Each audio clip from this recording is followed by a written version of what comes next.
That's it. The little blue bar says we are live. Today is Thursday, the 5th of July, 2018. We're waiting for one person to come on the panel guest. And obviously Astral's not there. I think Astral's fallen asleep. But Astral will probably join on as the evening goes on. We have our Patricia here, and special guest is Paul on the plane and Conspiracy Music Guru. So hello, guys. Hello, everybody. Thanks for having me on. Great to talk to you again. And hello, everybody. Thanks for having me on. Great to talk to you again. Hey. Turkey. Good start. Actually, it was really nice because just before we went live, it's a bit like you two have never actually talked to each other before, but obviously Paul likes Alex and Alex likes Paul stuff. We love each other. Yeah. Yeah, obviously very familiar with Alex's work. I really enjoyed, Alex, your conversation you had with the folks with David and Curious Jay on the Flat Earth podcast. Really got to know you there, I think, and excited to hear about some of the songs that you're working on for the conference and all that. So I feel like I'm very familiar. You're one of the playlists I share on my channel, all your great music videos, and they're just excellent. My kids love them as well, so it's great. We're big fans. We're big fans. Thanks, man. Thanks for sharing the love. And likewise, I'm very familiar with your work. As I said to you before we came live, your Himawari 8 video is just outstanding. I use that all the time just to silence the Globers. And yes, so very familiar with your work. And I'm very much looking forward to meeting you in Denver. It's going to be quite a party. Can't wait. Yeah, it is. Hell yeah. Hell yeah, man. That's really nice, yeah, because you're going, aren't you, Paul? And Alex is going. Yeah, I'm not traveling quite as far as Alex is. I've got probably about a 2-hour flight, so I'm not going to complain. I know Alex is coming from a little bit further away. Yeah, I'm coming from Spain. It's going to actually take me 2 days. I've got to fly from Spain, Alicante, to London, stay in London a night, then go from Heathrow, travel to Gatwick, and then go from Gatwick to Spain, to Denver. So I've got quite a long haul, but I think I'll be just. I think adrenaline will get me there because I'm so excited about it. Well, I think you said you're going to be able to come in a couple of days before the conference and kind of rest up and fight off the jet lag, get used to the time change and all that, hopefully. Yeah, exactly. I'm going to be there on the Monday. The conference is on the Thursday, so I'll have a good 4 days to shake off the jet lag, do a bit of a sound check. I still don't know exactly what's expected of me on stage, when I'm going to be performing, what songs, at what point. I still don't know. I've got to sort of thrash that out with Robbie. But, yeah, I can't wait. I just can't wait. That's amazing. It's going to be great.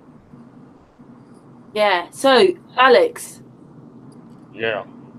Alex, while we're so early on and you just talked about what you're going to do, you may as well do a song then. Okay, we've got a bit of background noise. I don't know if Paul's in the car, is he? Perhaps he can mic up. Yep. I am. I apologize for that. I will mute as much as I can. I'm driving right now, so I will do that. Thanks, Paul. Okay, no worries. Well, you made me do what? You made me do about 4 songs the last time we were on. What was that, a couple of weeks ago? And as I said to you before we came on in, that was really good practice for me because I've got to really commit all these lyrics to memory. So I'm so glad you helped then. yeah, you did. So if I stumble on a few, forgive me. But this one I didn't do a couple of weeks ago, and this one is one of my more popular songs. So this one is all about the space station, and it's called Puppet Show. Let's try this. Let's have a little tune up on my guitar.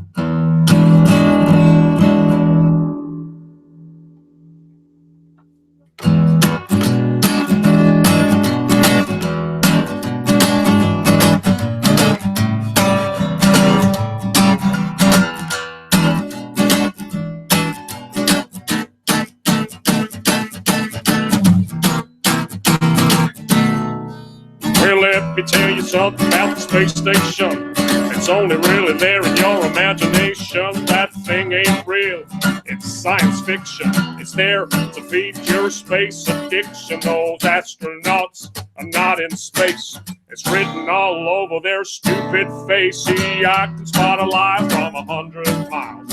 And and I can spot a fraud from the way they smile. Didn't you learn nothing from the fake moon mission, that puppet show from President Nixon? Well, listen up, they're doing it again, it seems.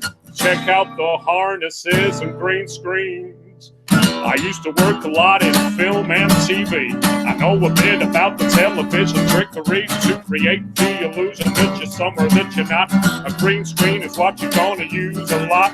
And if you wear a harness and attach it to the ceiling, the illusion that you're floating is what they'll be believing. All you're watching is a puppet show. Yeah, the whole world's a stage. Astronauts, they're just actors, of course, and yeah, they all get paid. Look at me, Ma, I'm floating in space. No, you're not, you're lying to the human race.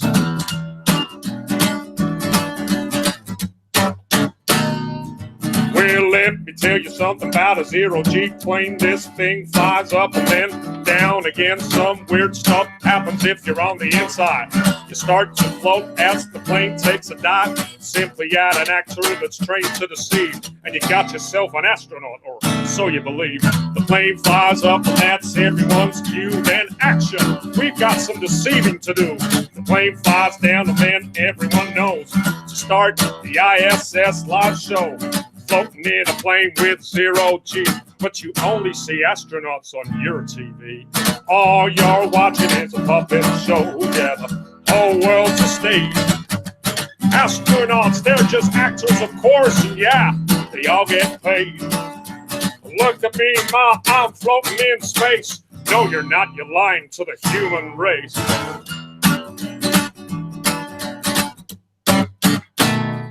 Well, another thing I noticed when I looked at these fools, they're filming spacewalks in buoyancy pools.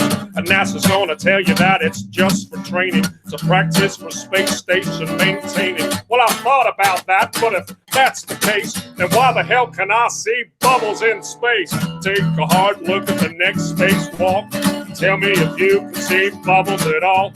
Open your eyes, man, I'll bet you a quarter those spacewalks are filmed underwater. I can see space bubbles everywhere. Hey, NASA, how the hell did those get there? All y'all watching is puppet show. Yeah, the whole world's a stage. Astronauts, they're just actors, of course, and yeah, they all get paid. Look at me, Ma, I'm floating in space. No, you're not, you're lying to the whole human race, man.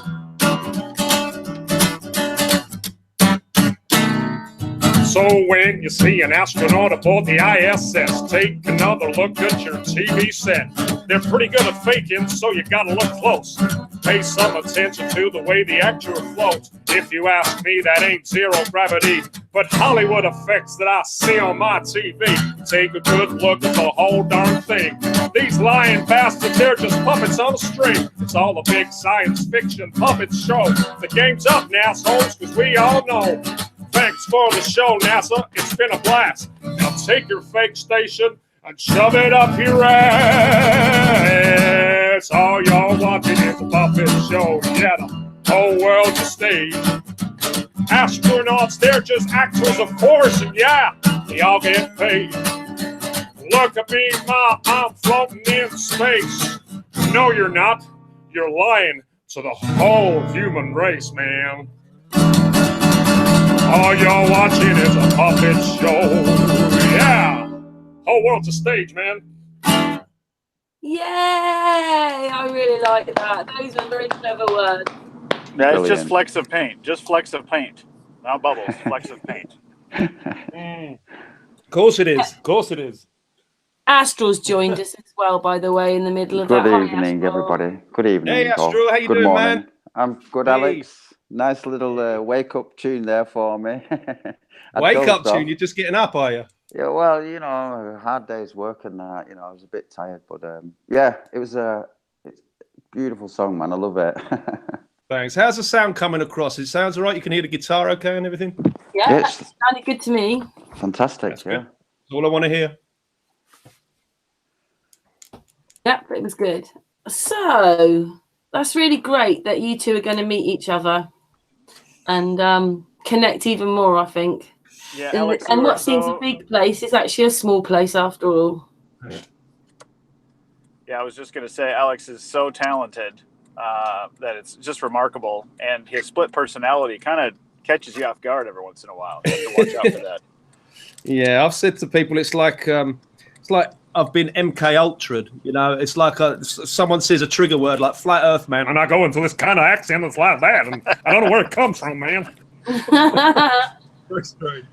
Hey, Bling Bling's joined us. Bling Bling. Hey, Hey guys. Oh, Hello, Alex. Bling Bling. Hi, how are you? Good. Bling bling in the house. In the Ooh. house. But you're in Alex. I just love that song. That was we had a Nope, power she's not there. outage. I thought I wasn't even being able to get in, and then the power came back on. We had the biggest. what's going on? lightning- Hello, can you hear me? Can hear you. Oh, okay. Where's it? We can hear you. We can hear you, Alex. You're We good. can all hear each other. We can also hear Bling Bling. Hello, Bling Yeah, I Bling. was just saying we had this lightning strike. It almost hit my house. It was the loudest lightning I've ever, like the loudest thunder I've ever heard. It was so incredible, like about an hour ago. Then the power went out for a little bit. I guess it must have hit something right by the house. My dogs got so scared, but it was so cool. So I'm so glad the power came back on. So I'm here and listening to Alex. I love that song. That was great. You're so talented. Oh, stop it. Oh, stop. But it's true. It's all true. Interesting thing, Bling Bling. I spoke to you in the chat, didn't I, on Globebus a little on Sunday, I think it was. Yes, you did. And you remember you gave me an idea for a song a couple of weeks ago. Yes, I know. Well, I do have a song. It's kind of kooky. It's kind of it's not as in depth as my other songs. You know, it's not information and showing truth all the way through it. It's just a kooky song about a guy who always wanted to be an astronaut, and when he gets to NASA HQ, he finds out that he has to go on a zero-G plane and wear a harness and all these other kind of things. So I might play that. I'll play that live a little bit later, but I will send you a link to a song as well. If you give me I did send you a link through your YouTube page, but I don't know if you've seen that yet. Oh, let me check. I'll have to check. You mean in the messages? I always forget to look in there. I always forget. I thought they were getting rid of that feature. Yeah, they are getting rid of it in soon. So there should be a link in there. And this well, whatever you do, don't share it.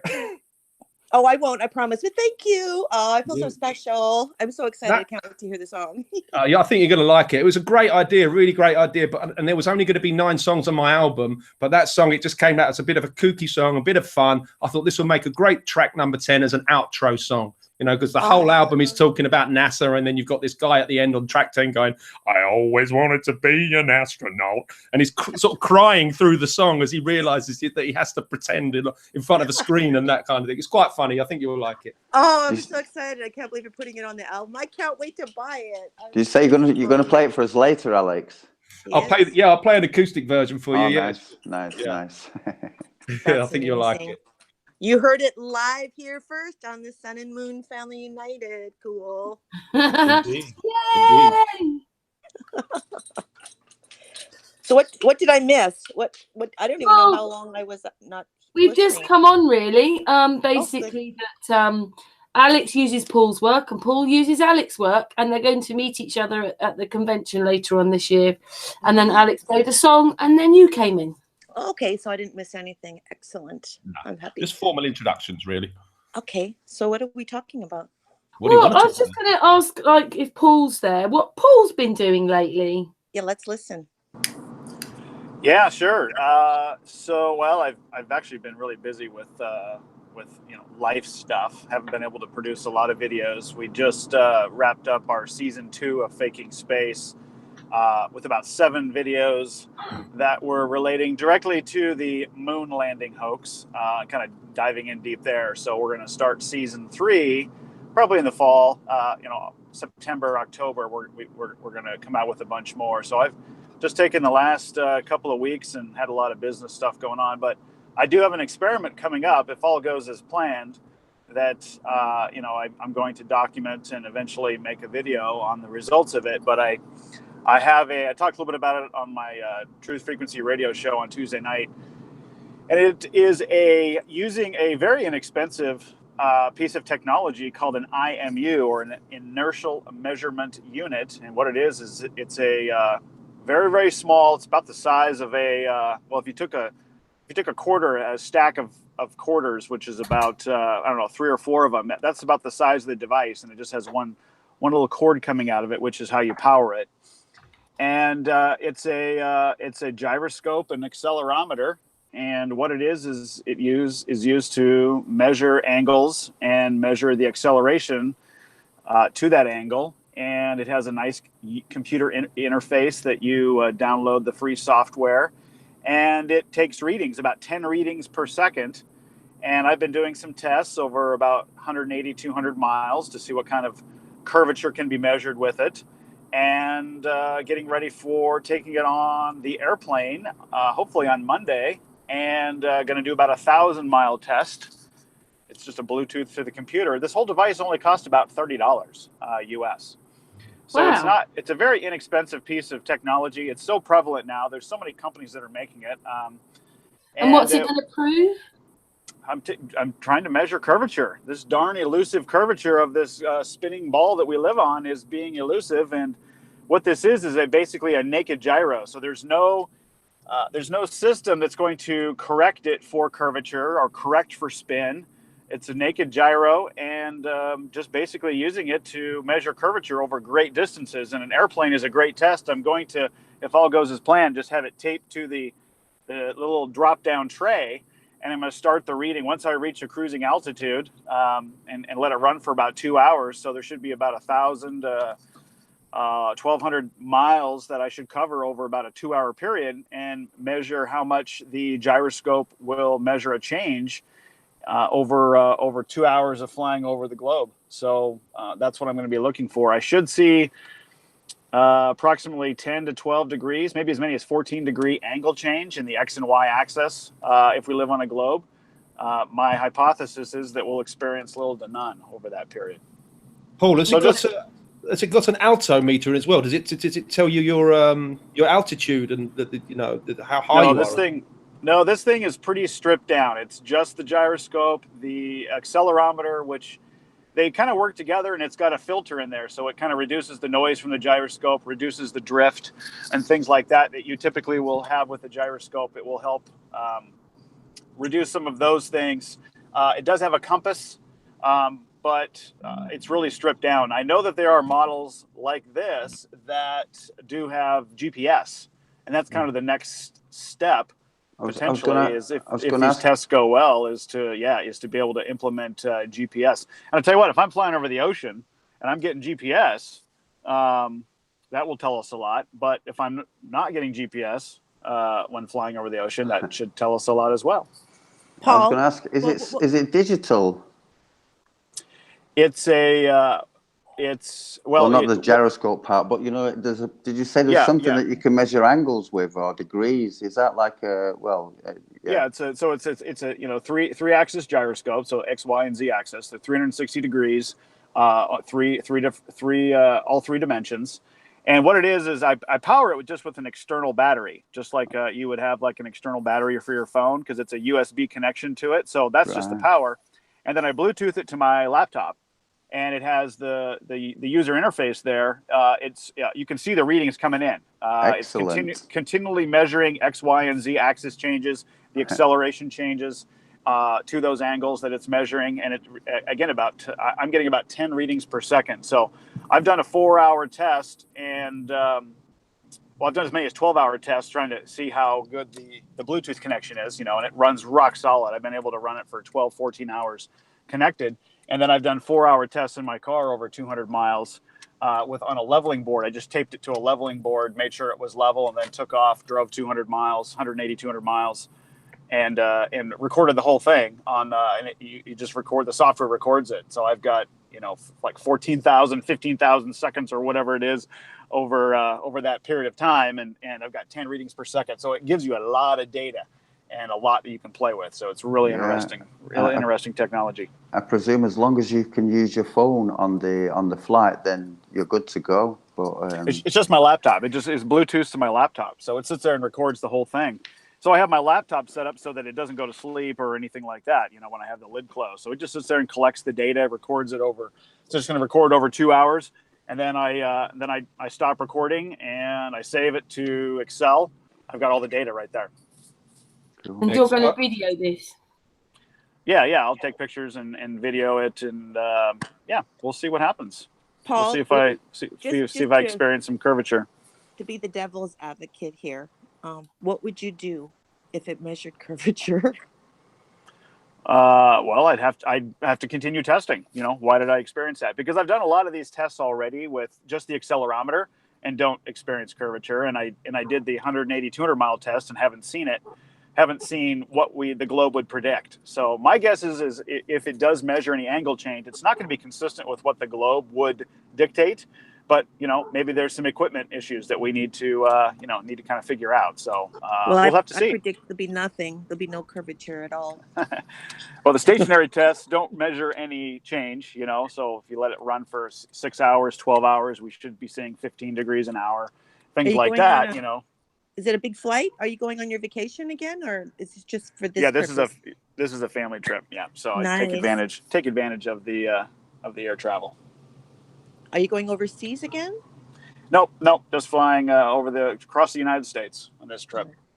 Oh, You know, you said about the GPS. I know all planes don't do this, but a couple of years ago flew a Norwegian flight, and they had I could have all my Facebook. It had internet on the plane. Yeah, it's not unusual to have internet on the plane now. It's not very reliable internet. At least the airline that I fly, it's definitely not very good. But yeah, I can pay for it to get full internet access. You can't stream videos typically, or watch Netflix, or things like that, or watch YouTube. But you can email and cruise the web and things like that. Message, social media, do that sort of thing is pretty common. Is that what you're looking for, or the GPS is something different? Because once you've got Wi-Fi, wouldn't the GPS work? No, I'm trying without Wi-Fi. I'm trying to connect to Right. GPS signals. So I'm looking to triangulate from towers while I'm in the air. That will tell me a lot where my actual position is and things of that nature. I'm not going to be relying on what FlightAware or some of these other flight tracking systems will tell me. I've got some independent data then that I can use, and that will tell me potentially altitude and direction and things like that, which will then correspond with the gyroscope and accelerometer. So you've got another data set that could be very interesting and starting to understand the shape of our world. Where did you find this information out on this particular gyroscope? It sounds really interesting. Well, I'm involved with FE Core a lot, so there's a lot of guys on there that are doing this sort of thing. I'm as far as I know, I'm the first one in the group anyway that's going to be able to take it on an airplane. So when I told them I had a flight coming up, they were like, "Hey, can you get this thing on the plane?" And I said, "Yeah, absolutely." So that's the plan. With Paul on the plane. Yeah, exactly, and that's why where my name came from. I do a lot of travel for business and pleasure, so I'm always on a plane. So I got saw another your trip to very Ireland first coming up. video. I remember your first video. So yeah, you are Paul on the plane. It's funny. That's right. Who Hey, else Paul, to expose the truth? And Paul, one of the things I wanted to ask you, you're doing so much work on fake space. I've got a music video that I'm just working on now, and it's called Space is Fake. And I'm looking for short video clips that kind of prove that space is fake, or that it's all fake.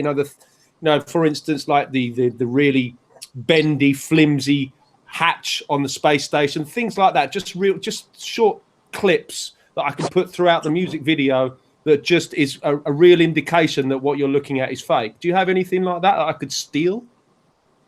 Yeah, well, I would say probably the most damaging stuff was the stuff I was doing in season 1 for NASA, which was analyzing the photos of Earthrise images that they supposedly came from the Lunar Reconnaissance Orbiter, and showing how that was fake, and also the Epic camera on the Discover satellite, which is supposedly 1 million miles away. We call it the Epic Deceptor. And things like that, showing that those aren't real photos at all. They're not photos. They're just pasted onto a black background, and there's no noise, no ambient light, no all these problems that any photographer would say these aren't real photos. These are obviously generated in and then all the stuff on the FTP side of the NASA server that has all of the flat maps, all the flat textures from all the planets of our quote unquote solar system, and where they came from, and how they just wrap those around a ball, and you've got all that stuff in there, which would probably be good for the video, because it's just showing you that NASA's just doing all this on a computer. Yeah, exactly. Okay, I'll refresh my memory and I'll go through some of your videos and see if I can Yep. lift some stuff from your videos if you don't mind. Feel free. Yeah, feel free. Use whatever you want.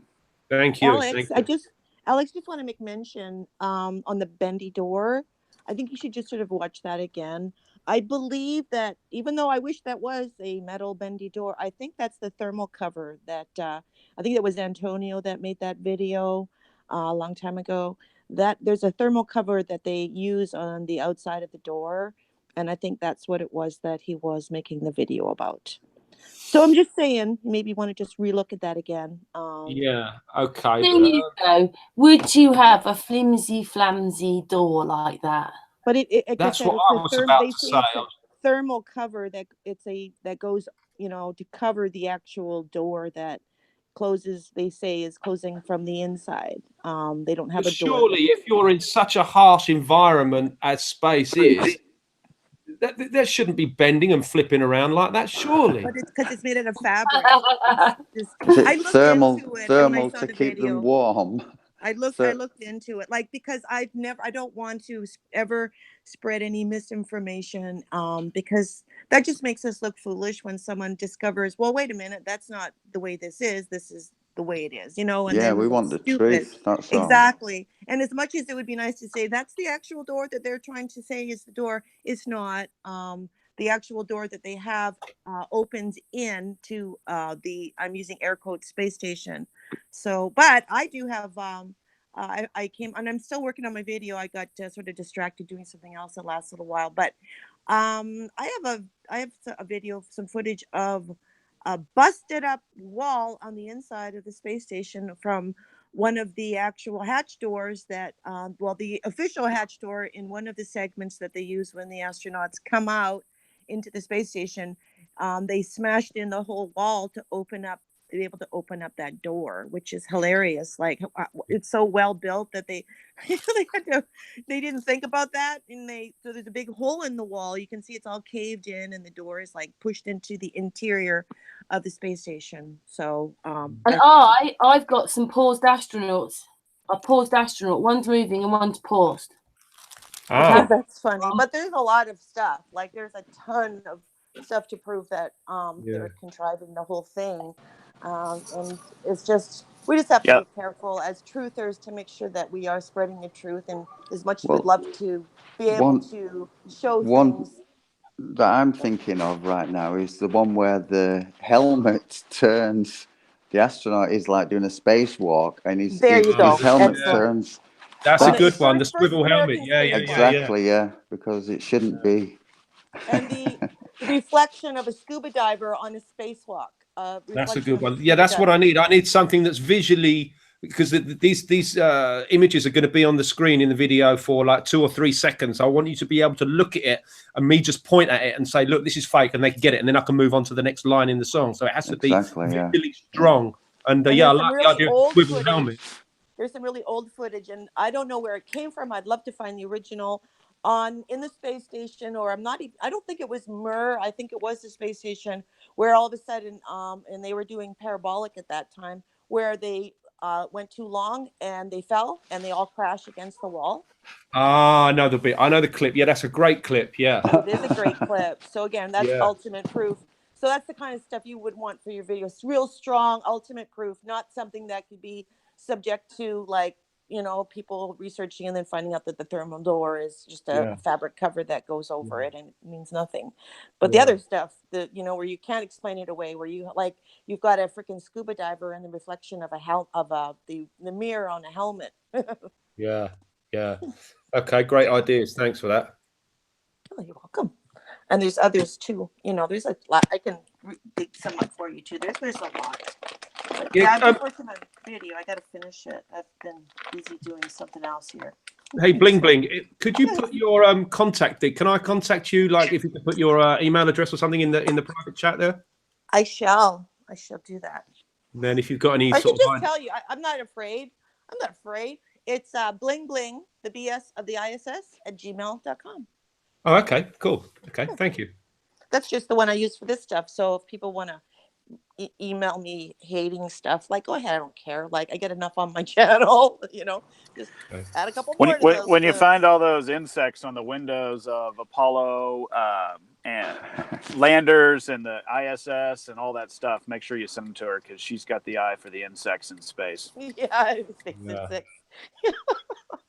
There are more than one. You know, there is a clip of a moth. I'm pretty sure it's a moth. That's why we need Space Force. That's why we need Space Force to protect us from the insects. Yeah, the exterminators in space. They could exterminators in space. My son works for Terminex. They could consult with him on the right products to use to kill them. Yeah, Space Pest Control at your service. Be very. There's a gap in the market right there. Brilliant. And I can give you the one moving astronaut and one paused astronaut. Yeah, that is true. He is definitely totally motionless. Like, unless he's, you know, we've lately been watching these MK Ultra people where they all of a sudden freeze on camera. Any wire maybe that happened. Moving either. You know, like he's got pipes. They're not moving either. He's completely frozen. Yeah, it's really weird, creepy. But yeah, like the MK Ultra, all the videos lately we've been seeing. Yeah, but bling bling. That's because they weren't live, they weren't together, and it's not real. No kidding. There's that other great clip as well, isn't there, where the three astronauts in the foreground are all glitching out, and the background remains completely static. Proof of video layering there. So that's another good one. Or the top of the astronaut's head gets melted away as he's floating through. Just the top of his bald head is totally cut, like flat off.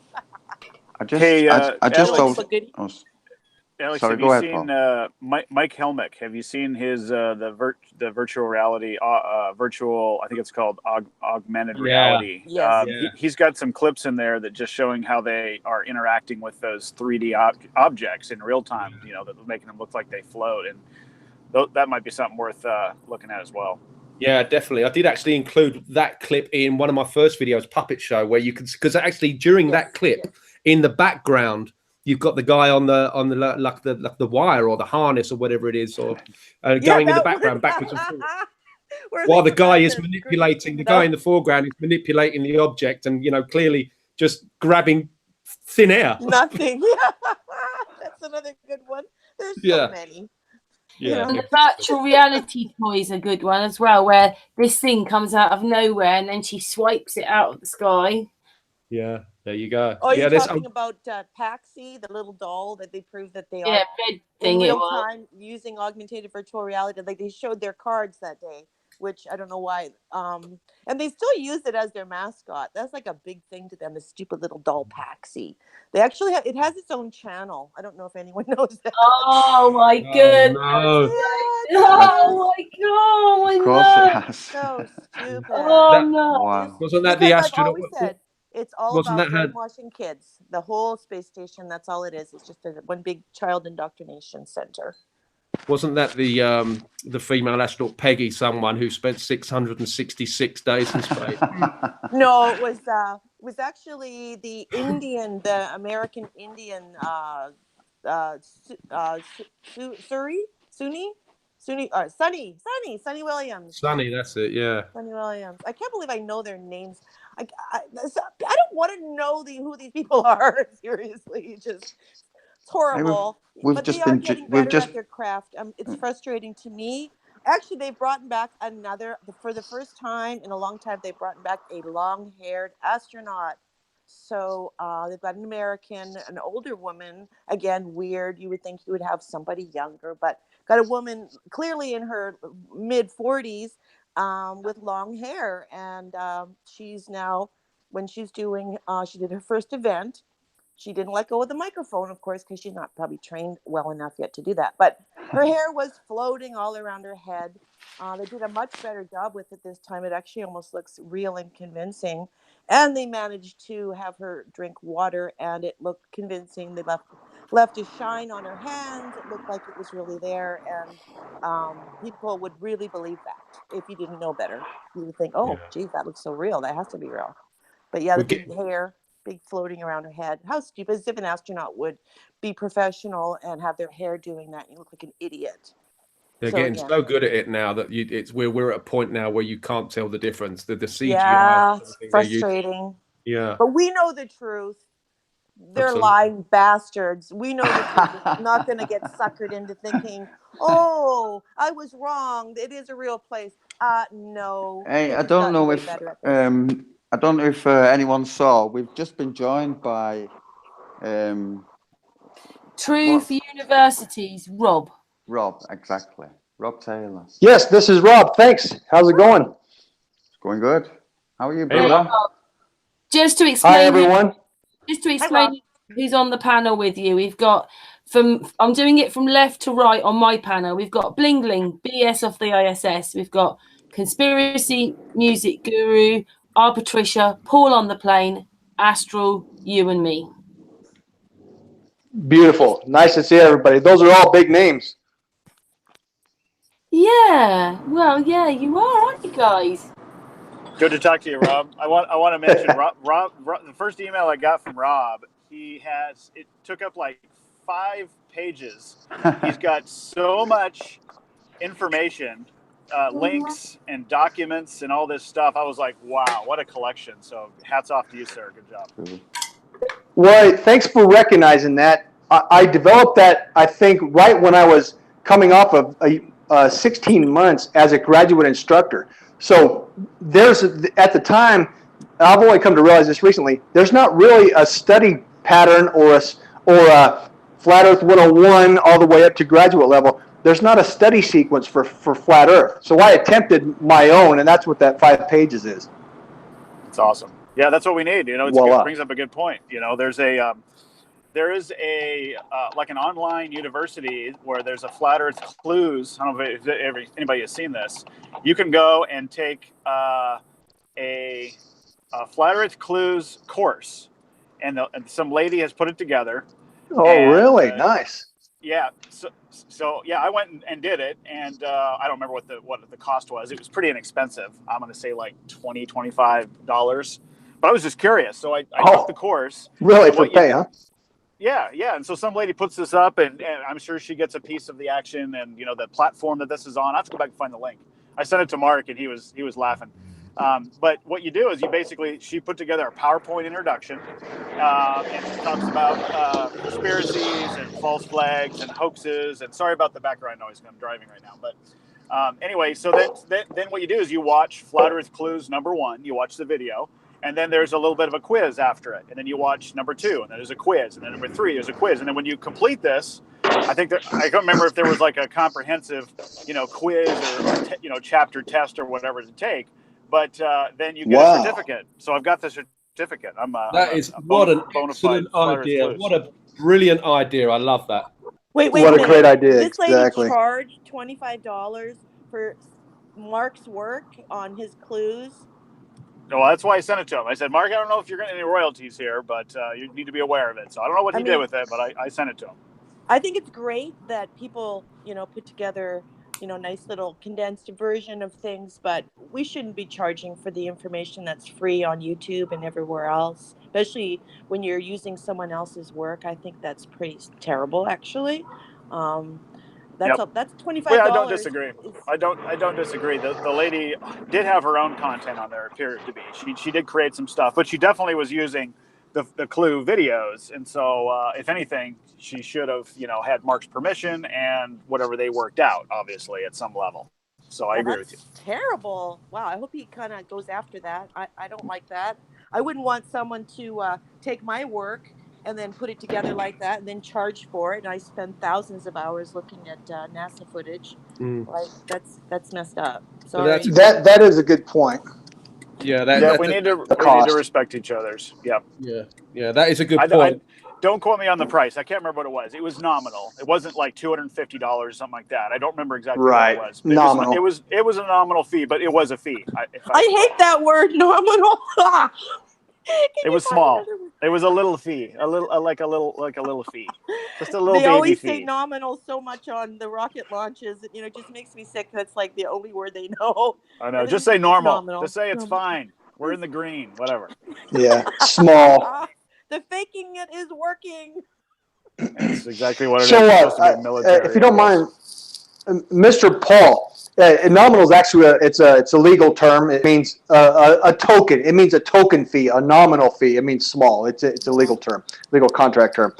Anyway, Paul, you and I have an ongoing conversation on email. Reference my recent comments about the altimeter and caging it. We might want to talk about that later on in the content of this discussion. If you want to, we can discuss that later on. I'm just bringing it up.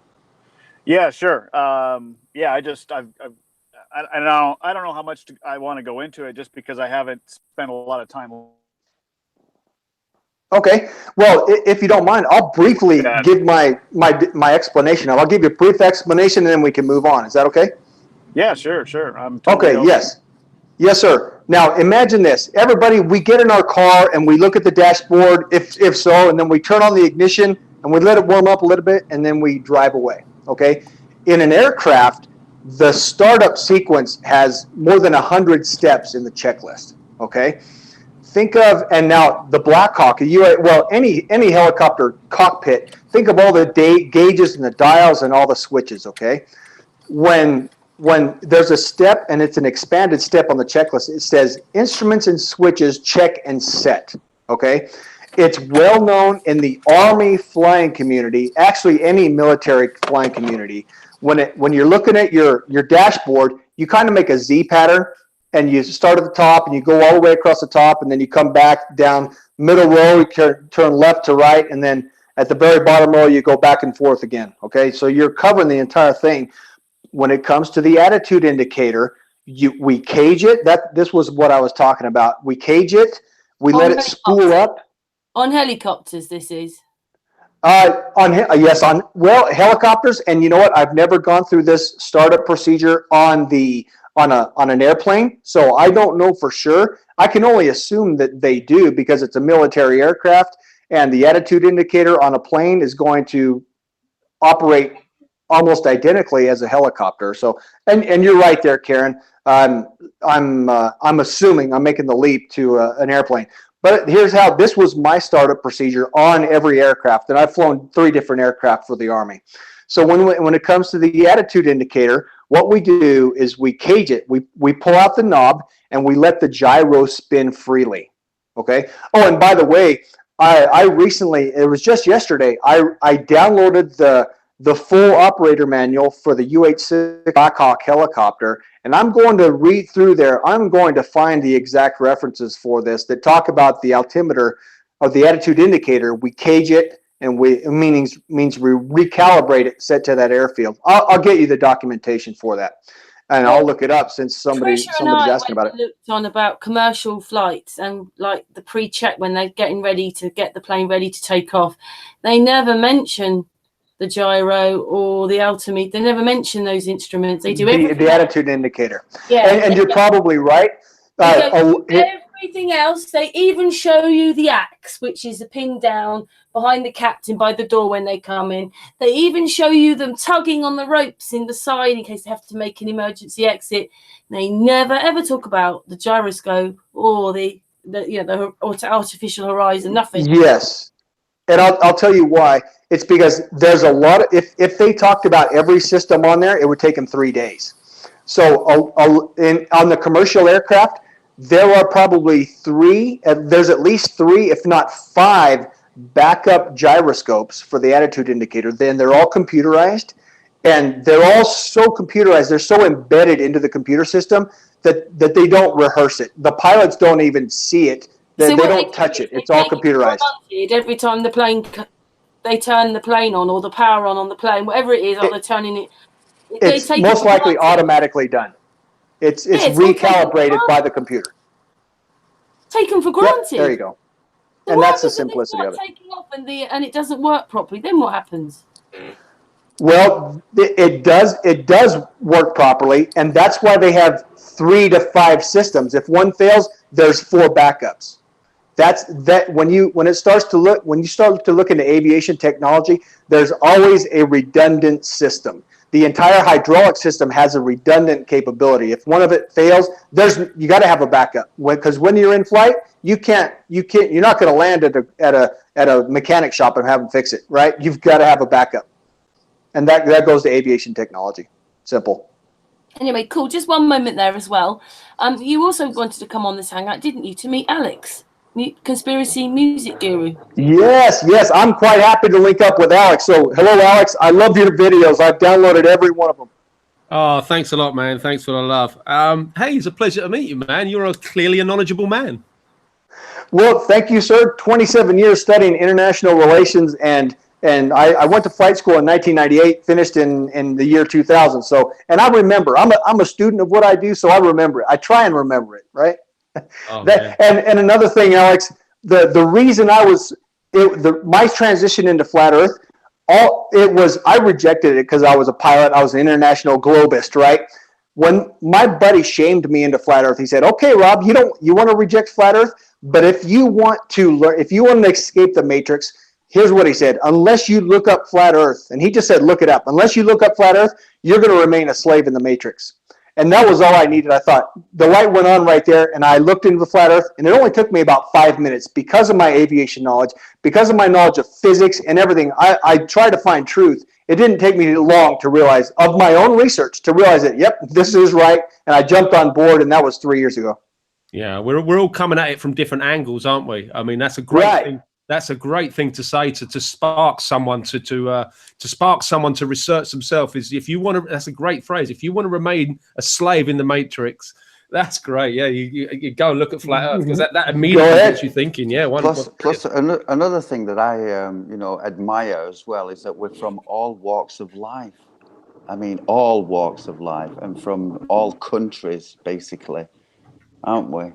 There isn't any kind of generalization. We are unity in a sense of that we're very separate, extremely. Yes.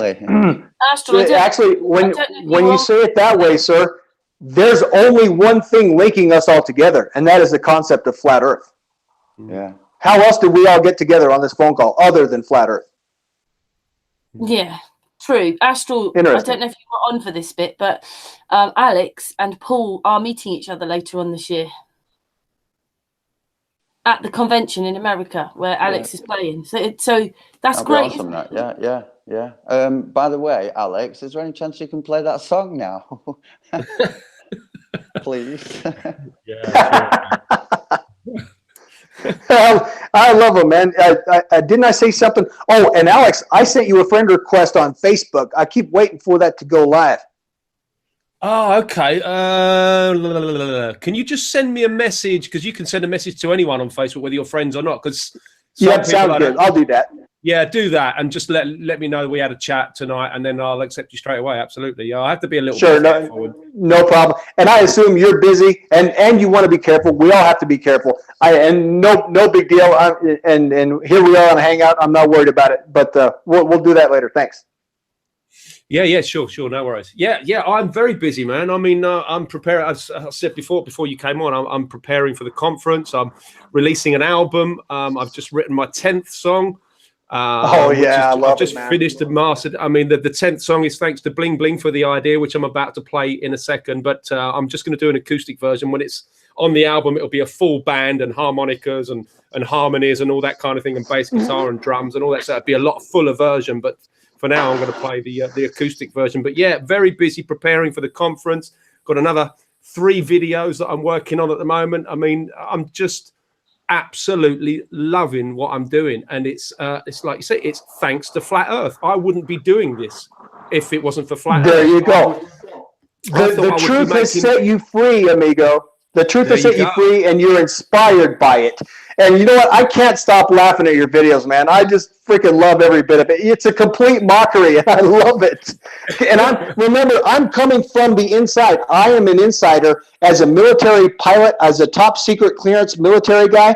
I'm an insider. I was an embassy officer for 10 years in Africa. I'm an insider. And now seeing you mock it like that, I just can't get over it, man. I love it. You have to. I said this on the chat a couple of weeks ago. You have to, when it gets to a point where you understand it, it can be a bit depressing at times. So, but once you get out of that sort of depressing stage, you can only really laugh about it. And I think flat Earth, I think the movement or the community needs a bit of lightheartedness. It needs a bit of comedy. We need to be able to point the finger and laugh at these people, because that's exactly what they're doing with us. And if I can put in a video and call Tim Peake a liar or whatever, then, you know, so be it, because that's that's what they're doing to us. So I think it adds the human dimension. Yes, sir. Yeah, absolutely. And that's and this song which I'm about to play is explained before you came on. It's kind of it's Bling gave me the idea for the song. She said, have you ever thought about doing a song about the astronaut who this guy who always wanted to be an astronaut, but when he gets to NASA he finds out that it's all a hoax and they have to put him in a harness and whatever. So that's a great idea for a song. And it's not as in-depth as my other songs. A lot of my other songs are really, you know, informative, and they're pointing out all the lies and et cetera, but this is just a kooky song that's going to be track number 10 as an outro song, and it goes a little bit like this.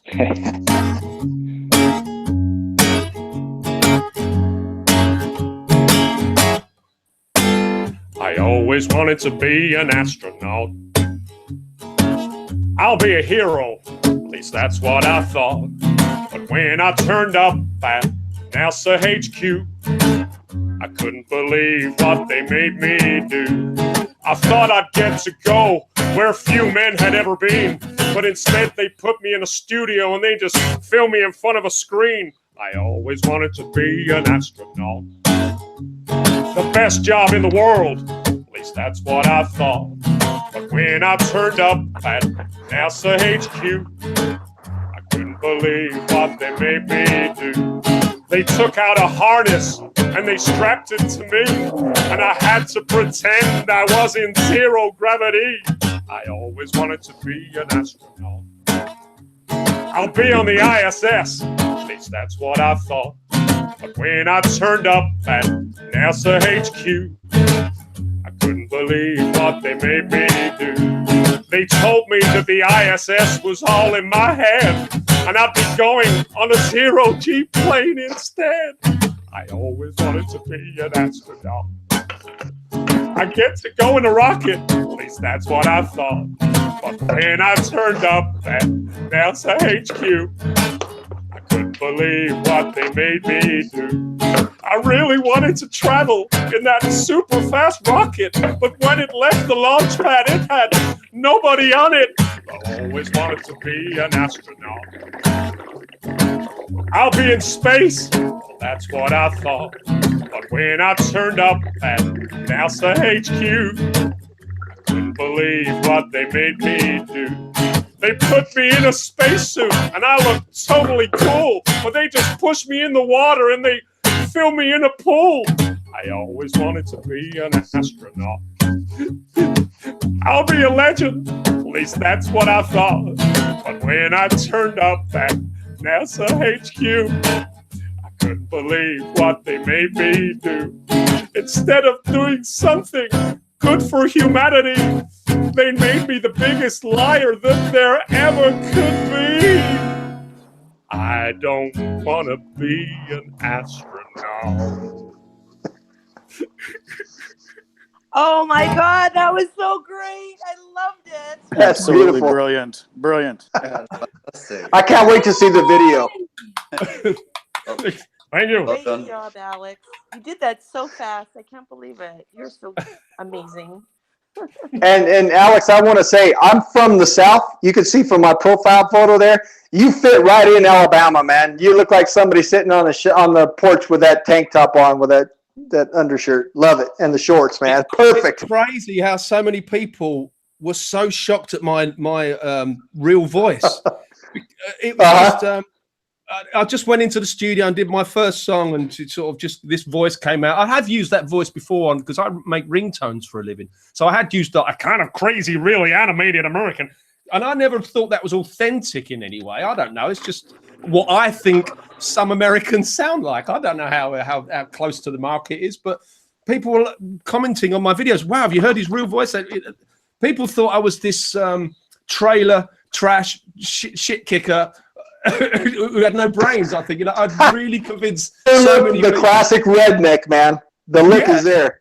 Exactly. So You I'm nailed. very. Yeah, you should. Sorry, go ahead. Sorry, go ahead. Great job, Alex. You did that so fast. I can't believe it. You're so amazing. Hello? Oh, he's gone. He's gone. Where is he? Where's he going? Can't hear him, man. Oh, no. He's dropped out. Did he? He's still there for me, but I can't hear him. Okay. I see him. He's still here. But yeah, the accent is I don't know. It's something that people laugh at, and Actually, I actually thought when I first saw your picture, I thought, oh, there's another Australian. Yeah. Hey, they're half redneck, aren't they? you back? Some of them. he's back. The Outback blokes, the guys in the Outback, they might as well be American style redneck. They're good dudes. Well, it's Rob the hat, you see. It is the hat, because I bought the hat from like a local Spanish market, and I just put it on. I thought, oh, that's pretty cool. And I had it lying around, and it's not like a cowboy Texan Stetson hat at all. Right. It is more of an Australian kind of looking hat. So I just thought that It was, is. that's a kind of a cowboy sort of style. I put some shades on, and I happened to be in a vest at the time because I recorded the first song in July in Spain, and that's really hot. So I just walk around the house in vest and shorts. And that was the character. I didn't dress up. I literally just put a hat and shades on And sang the song like that. and that was Flat Earth Man born right there. It's crazy how it's taken off. Hilarious. I love it, man. Keep it up and bravo. Thank you, sir. Thank you so much. Cool. And by the way, if I would the average American, I'm an international American. I've lived in different countries 5 years of my life. I've walked in 36 countries, and I speak 8 languages, 4 of them fluently. So I'm not your average American who's never left his hometown or his own state. I've seen a lot of the world, and so I understand the international feel, especially you people in the UK. You travel a lot. The average European travels a lot, so I have that kind of a flair. I've lived in 18 different. I've traveled in 18 different countries in Africa, and all of the countries in Southern Africa. So I made a lot of British style, UK Australians down there. Yeah, I And we do and they're all good like people. traveling away from the UK, usually somewhere hotter, but it's actually quite warm here at the moment. We're as hot as Spain.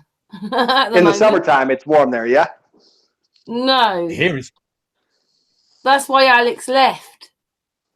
Because we exactly. we have had hot summers, but they're talking about this is the summer like we had in 76. Yeah, but we haven't had many summers like that since 1976. But we do get, like, sometimes we'll be hotter than a lot of countries for a couple of days, and then of course it gets really cold. Right. It's a weird place. Even stranger for me, and I'm on a higher latitude than what you guys are in the UK, and we've just had like amazing weather. The last month, since the end of April, we've had it good. Yeah, I'd say that Astral's been a little bit hotter than us, and yet he's much norther than us. Yeah, in Canada they call that a Chinook wind.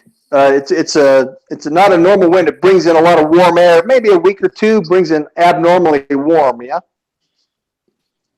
Yeah, but it's been for weeks now, and I looked just before we came live. I was talking to Alex and was looking at the temperatures. Hey, it's continuing next week for the UK. That's amazing. They can There you see go. it in advance. 25, 27, 29, 30. Yay! You can hear how excited an English person gets over sunshine. There you go. When it gets warm. No, when it stays warm. Yeah. I miss the rain, and I'm from the north of England originally. North Manchester. Yeah, the You rain. do not miss the rain. We used to say, we used to say, when people mentioned the rain, I'd say, yeah, it rains between showers there. So you're saying you're from Scotia then? In other words, Scotia up there in the north. He's not quite as high as Scotland. He's just the northern part.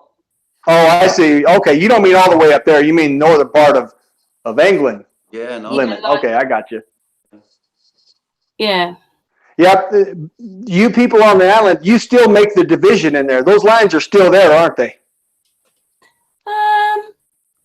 Not in Flat Earth world, it's not, is it? Right. But yeah, I In suppose the it's- normal culture, it's there, yeah. right? Well, In the globe world, yeah. there is, you know, Wales is a different country than England, you know, and a lot of people don't realize. Ah, there you go. But where the actual border is, I'm not sure, because my mother lives in Wales, and well, I just think you just drive, you know. I think it's a bridge or something that you go over, and there's probably a sign that says "Welcome to," and I'm going to bastardize this now, I'm sure, Cymru. Welcome to Cymru. It's like Wales. Welcome to Wales. I'm sure that's how they pronounce it. But, I'm half Welsh. My mum's is Jones. congratulations. They have the oldest, one of the oldest languages in the world. It's older than Latin. Interesting. I'm going to have to look that up, Karen. Not that many people speak it, and in fact, in a way, I think they speak it because they don't like the English. They have Exactly. They have something that's kind of quirky. There's a railway station, a little town, and it's the world's longest railway station name. And well, you can look it up on the interweb. I'm not even going to try and go there. How it's pronounced. That's the one that ends in gogogoch. Exactly. Yes. Yeah, Wow. that one. And it's I've been to that railway, and it's amazing, you know, that why would they put a word like that together? And it is a story in a sense, yeah, about some maiden or something from some church. Yeah, look it up if you're interested. Yeah. I will. I'm interested. And Snowdon's really nice as well. Snowden, That's Edward the Snowden. largest mountain. For a few minutes, at one point, I was the highest person in the UK. You been Voila. smoking weed again? No, I was a kid. I was about, I don't know, I was about 10 or 11 or something. I just remember I'm the tallest in the UK, because that's what it says. Stand here and you're the tallest. Is smoking pot, is it legal now in the UK? I know it is in the Netherlands. No. It's legal here in Spain, thank God. Is it? Wow. Voila. Yeah, we have grow shops in every town. There is a limit to how many plants you can grow per person, and you can't smoke it out in public, but to smoke it in the privacy of your own home, completely legal. That was a real bonus when I got to Spain and I learned that. Holy crap, I was so happy. Wow. Cannabis, it definitely has its medicinal benefits, doesn't it? It's incredible what it can do for the body. Well, I mean, I've been looking into a lot of the CBD stuff. Now, beware, the oncoming green rush. Monsanto are already gearing up to take over the seed control of that. I think, I mean, this is all just speculation and rumor, but if it does get legalized a lot more throughout the globe, then someone's going to want to monetize it. Someone's going to want to take it over, and it looks like Monsanto are sort of taking steps to do that. So that you're going to see a lot more CBD oil does this, CBD oil does that, and it does. Pure CBD oil can be a cancer cure. It's absolutely miraculous what it can do for so many different diseases. But be warned that when the corporates step in, they're going to be diluting and adding all sorts of crap. For instance, I'll give you an example. I bought CBD oil from a supplier, shall I say? I won't name names, but it was called Power Sleep, CBD Power Sleep, and it had so many wonderful reviews on it. And I bought it, and because I have trouble sleeping at night, so I thought I would try this natural, 100% organic, 100% vegan, as it said on the website, sleeping oil. And you just put like a pipette's worth, a milliliter under your tongue. And my God, I was sleeping like a baby every night. And I thought, this is hallelujah. This is the best thing I've ever taken. However, a few weeks afterwards, I started getting heart palpitations and anxiety, incredible anxiety, just going completely pale. And I thought, what the hell is going on? So I did a little deeper investigations into what they're adding to this CBD oil. And they were adding melatonin. So they were adding synthetic melatonin. And when I dug deeper into that, melatonin is either derived from cow's brain tissue or it's synthetically made. And I asked them, well, which is it? Because you're saying it's 100% natural. And they're saying, well, we're actually using synthetic melatonin. Now, anything synthetic that goes into the body is going to cause some side effects. And my side effects were heart palpitations. I thought I was having a heart attack, and incredible anxiety. I thought I was going to die. As soon as I stopped taking that, I've been absolutely fine. So be warned, CBD oil is fantastic, but I would recommend learning how to grow your own if you can, if in that situation, if you can, and extracting CBD oil yourself. I buy it from my pain management doctor. She makes it, and she actually just started selling CBD oil for dogs. So I bought some bacon flavored for my little 14-year-old Pomeranian. Nice. It seems to be working quite well for her. Yeah, it can be a fantastic thing if you know the source where it's coming from. But I'm looking to extract my own CBD oil. If I could add something here, the other, they're the ones that are trying to monopolize all this. Yeah. I was going to say earlier about the seeds that those seeds are very, very valuable, you know. So if anyone has seeds, like, keep hold of them, you know, and be careful for them. Because is that how it's made from when the seeds? Monsanto take over, and they will take over, everything's going to be gene manipulated and, you know, modified, and they're going to alter everything, you know, in the way that they see fit. Well, the word on the street is to start saving cannabis seeds, because, like you say, Monsanto will take over. So actually, that's what I'm doing, to be completely honest and upfront with it. I'm going to save some seeds. I've been looking into how to extract my own CBD oil. It's actually a relatively simple process. All you really need is ethanol, which is like 100% alcohol, and you extract the cannabinoids from the plant, and you strain it through you strain it several times, burn off the excessive ethanol, and you're left with a CBD oil, which is basically making your own cancer cure at home. And I think that's fantastic. If you're doing it all yourself and you know exactly that you've grown it from a seed and there's nothing else gone into it. And I think that's the only way to start, you know, making your own seed vault, really. Organic as well. There you go. Exactly. And I want to say, Astro Thief, hello again. This is Rob. I see you on there. Just want to say hi. Yeah. Hi, Rob. Hi. Yep. Nice talking with you again. And back to the CBD, you're right. And I've been doing the study that on the marijuana, George Soros and Monsanto, they've bought up entire tracts of land down in South America, prepared for when the U.S. and other countries legalize the CBD. They've got all the products, all the production down there, so they can monopolize the selling of it. So like you said, the corporations are going to add it and modify everything. That's exactly what they plan to do, so they can dominate everything. And they'll probably make it like the soybeans, where you can't take the seeds and reuse them again because they won't grow anything. Voila. Exactly. Thank you. Therefore preserving their market, right? Their domination. Someone in the chat, one man and his detector, has just said in the chat that seeds last a maximum of 3 years. I didn't know that, so thanks for the info. Voila. Yeah, it's all about big business, big bankers. I just want to say hello to one man and his detector. How's it going, dude? He's a mate. Yes, hello to everybody in the chat room, and everyone, thank you for being here.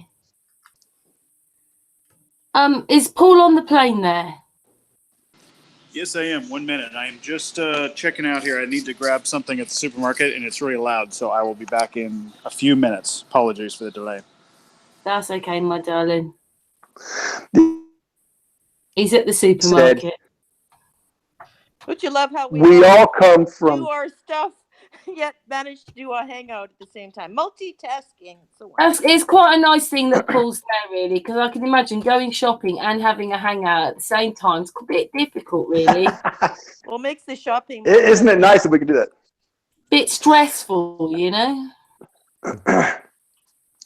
And by the way, I'm in the process of rehabbing a house. I'm working on my plumbing in my bathroom right now, so I'm doing something else too. I'm just looking at stuff.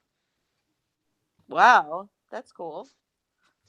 Yeah, put a lot of work into this, but I have a renter and they're ready to move in, so happy about that. Nice. Where Just are another you little- in the States? Where do you live?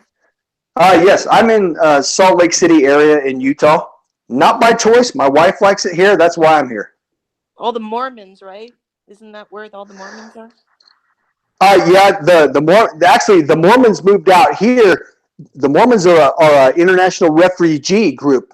The mob, and I mean the banker mob, killed their leader Joseph Smith, and so the Mormons en masse they moved out to, actually at the time it was Mexico. They fled the U.S. to Mexico, the mountains here, and then eventually the U.S. took everything, and so now they're surrounded by the U.S. again. Oh, I never knew that. That's interesting. Yeah, a lot of people don't know that, but the Mormons fled the United States because of violence. The state of Missouri imprisoned their leader, Joseph Smith, tried to kill him, and then he was such a nice guy that the jailer released him, and he fled back to Nauvoo, Illinois, and they built a large, very prosperous city, which became the biggest and most prosperous city in Illinois. And then the Illinois governor went after him. The Illinois state police went after him and actually ended up murdering, somebody murdered the leader of the Mormons. And then after that, they realized that, look, we can't get on here. We have to move. And they moved out to the mountains of Mexico. At the time, it was Mexico, Utah. And then the U.S. grandfathered everything and seized it all from Mexico. So that's how it all happened. A lot of people don't realize that.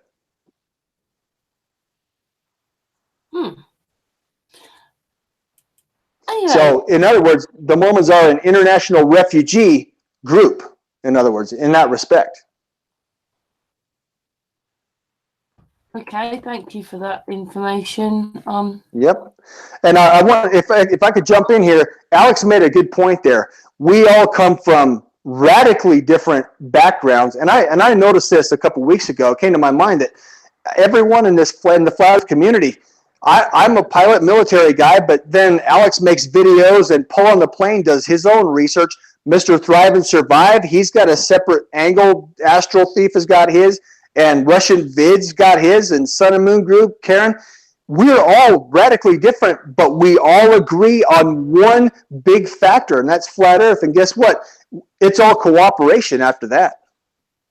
That's phenomenal. Yeah, coming together and being a community, and as best as possible, getting to know each other and going forward somehow as a community. Yes, and specifically and largely, we're not getting together to smoke pot and have a good time, or LSD or some kind of illicit drugs.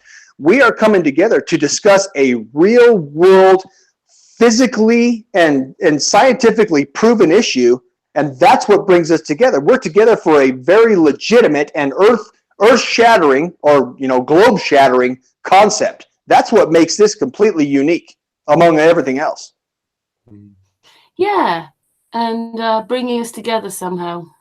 I was about to say that we are so diverse as well that makes us, quite powerful, really, because we have people from all aspects, and all trades and what have you, scientists and librarians and cleaners and whatever, carpenters. I mean, they come from all aspects, and with that behind us, we are very powerful because we can attack this from so many different aspects and so many different angles. I was about to say, you mean we're not going to be able to smoke any pot after the show? Well, go visit Alex in Spain, or go to the Netherlands. Hey there. I can't smoke. I don't like the effect. I tried it for pain management to see, and I kind of like the feeling at first, and then I don't know, it kind of changes as you are stoned. I didn't like it. Ultimately, Bling, bling. I didn't like how I felt. Bling bling. You have to. You know what? That's exactly the same effects that I had when I didn't know what I was doing. I was just buying some weed, smoking it, and just expecting, I don't know, to feel good. And sometimes, I mean, in fact, more often than not, I was getting anxiety with it. And Well, I had indica. It was indica. I did the research on it. Yeah.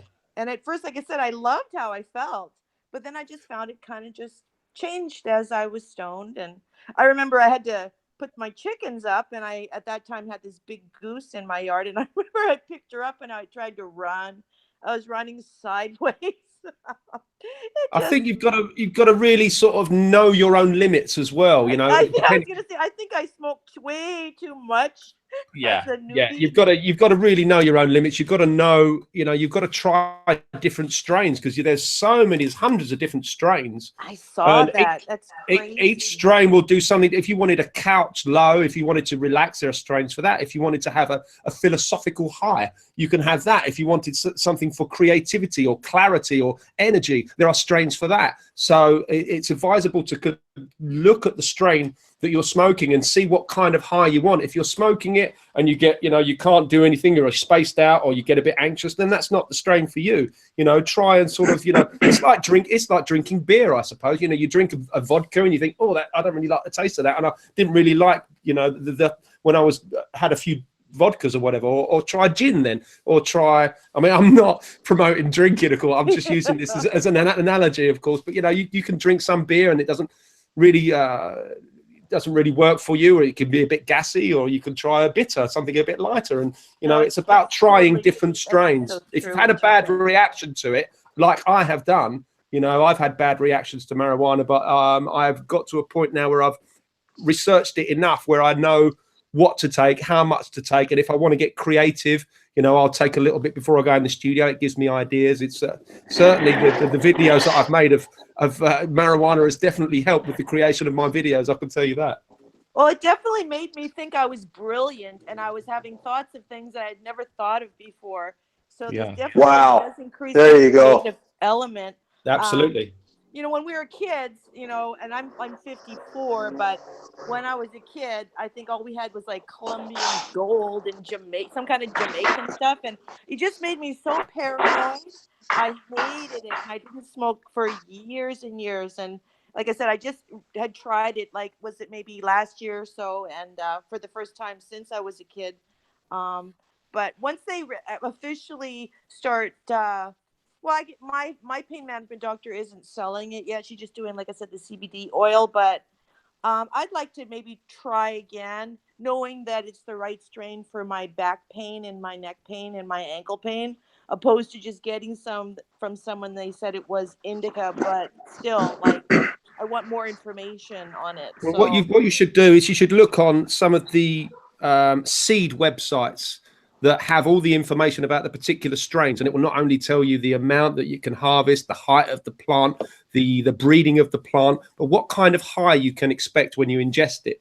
You can obviously you can bong it, you can vaporize it, you can smoke it in a joint, and the levels are up to you. But if, for instance, if you want to kill pain, there's a strain that I'm growing at the moment called Fast Eddie, which is a coincidence because my dog's called Eddie. So I bought the seed just to see what that is. And that's a great painkiller. So I love that dog. Doing the research on the strains, and if you want to kill pain, use a strain that kills pain. Simple. It's funny you talked about. It tells you about the height growing it. Like, I can't really grow any. My husband works for Customs and Border Protection. Hey, in other words, we have designer. In other words, designer. Marijuana. In other words, find the strain you like, and what you're saying, Bling Bling, is that it seems to have that release effect on the mind. It calms the mind down. You're able to think freely. That's phenomenal.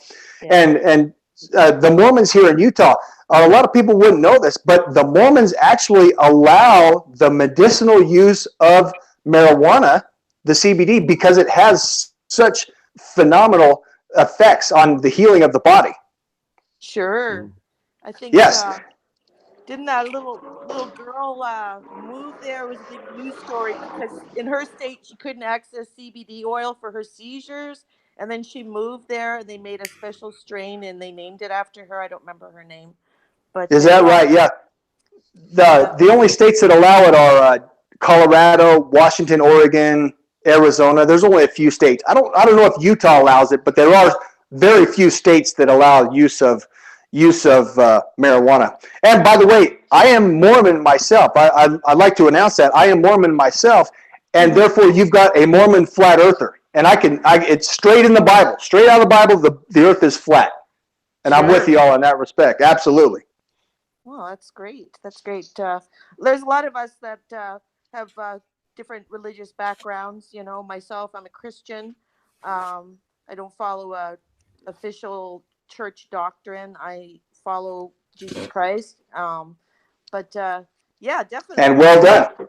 You know, finding out the earth was flat, it just enhanced my relationship with Jesus on such a personal level, knowing he was right over my head, always wondering like where in the universe is heaven, didn't understand it, didn't make any sense, but now everything makes such sense. So it's been an amazing journey to Exactly, bling bling. And you know what? When we study, if we're going to study international politics, like I have for 27 years, and only at the very end have I realized that the history of Christianity is closely tied in with world history, world political history, because the biggest Christian entity is arguably the Catholic Vatican, and look what they've done since 325 AD. More or less, the Catholic Vatican has controlled a large portion of world history. So they're very tightly intertwined. Oh, definitely. In that respect, right? Mm-hmm. Yes. There you go. And therefore, I would should submit this, that they have falsified a lot of Christianity. So a lot of people don't even really understand what Christianity really is, when in reality, it's more a personal relationship with Jesus Christ than anything else. Absolutely. Amen. Voila. But there's lots of people that have personal relationship with Christ that are involved in our movement and that are making content for their channels. Mike Helmick being one of them. Super guy, great friend, and another Christ follower and lover. Would you say that name again? What's the name? Mike Helmick. Helmick. Helmick. Okay, I think I've seen that name before. Mike Helmick. Okay. Is he a flat Earth producer, or does he make videos, or does he make commentary? He makes great videos. Absolutely. Excellent. His name is his channel. Okay, good. I'll check it out. And then when it comes to a video, what do we say? A picture's worth 1,000 words. Well, what is a video? That's 3,000 frames per second, right? So 3,000 times 1,000, right? That's 30,000 words a second. I have friends, mainly relatives and friends that criticize me for using YouTube to argue my points. And I'm thinking, it's a video. It's a bunch of photos. That what better way to express something than with a video and commentary behind it? It's a medium, right? Absolutely. It's so effective. And it's absolutely effective. It's like it's an entire lecture in 30 seconds because it's visual and audio, everything. If you're criticized if you want to know how to change out your plumbing, where do you go? YouTube. Watch someone doing it. Exactly, right? Like, it's a great learning. That's what most of the people on the channel are doing, isn't it? You're doing it, bling bling. Alex is doing it. Paul's doing it, and Bob's doing it. It's instructional, isn't it? Yes, exactly. It's instructional. And by the way, when I was instructing at the U.S. Army Graduate School, guess what? There were YouTube videos that were mandatory study for the next day's lesson. Okay. Oh. Medical schools use YouTube. My wife is studying PhD mental health. Literally, my wife is in a PhD program now. She spends almost a third of her time watching YouTube videos on mental health. There you go. There you go. Incredible. It's just a medium. It's a lecture medium. All right, and actually, there are your wife? My wife, she knows. She's not an active. She wouldn't make content, but she knows what I'm talking about. She's a smart woman, and she understands. Yeah. I'm sorry. Does she say yes? The Earth is flat. Right. She'll back me up when I'm talking with somebody on the street, for example.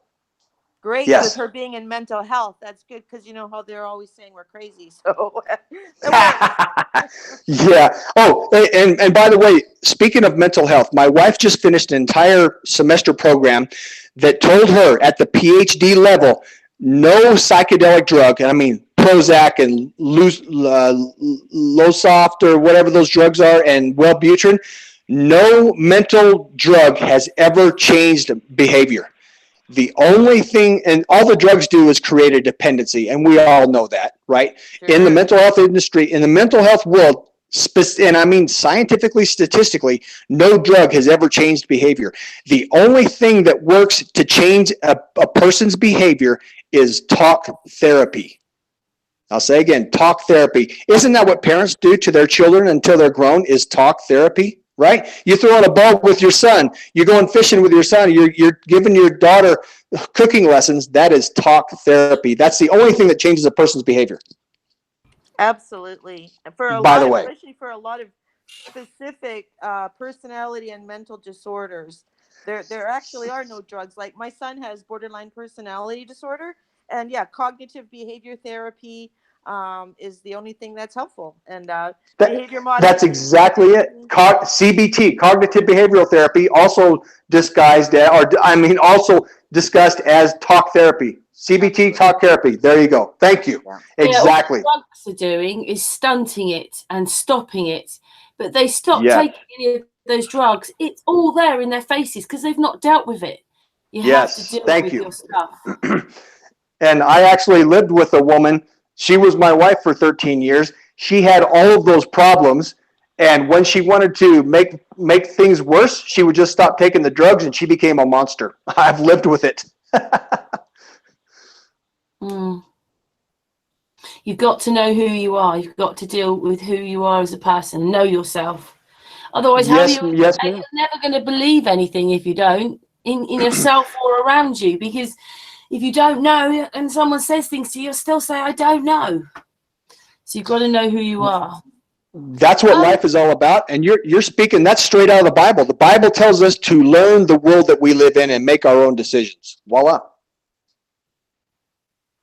Yeah. Treating others as you wish to be treated. Voila, right? Do unto others. Yes, ma'am. Absolutely. Yeah. So bling bling, where's bling bling at? Hello. I'm still here. Bling bling. Bling Bling's Club. I'm curious. Where's everybody at? Is Paul in the States?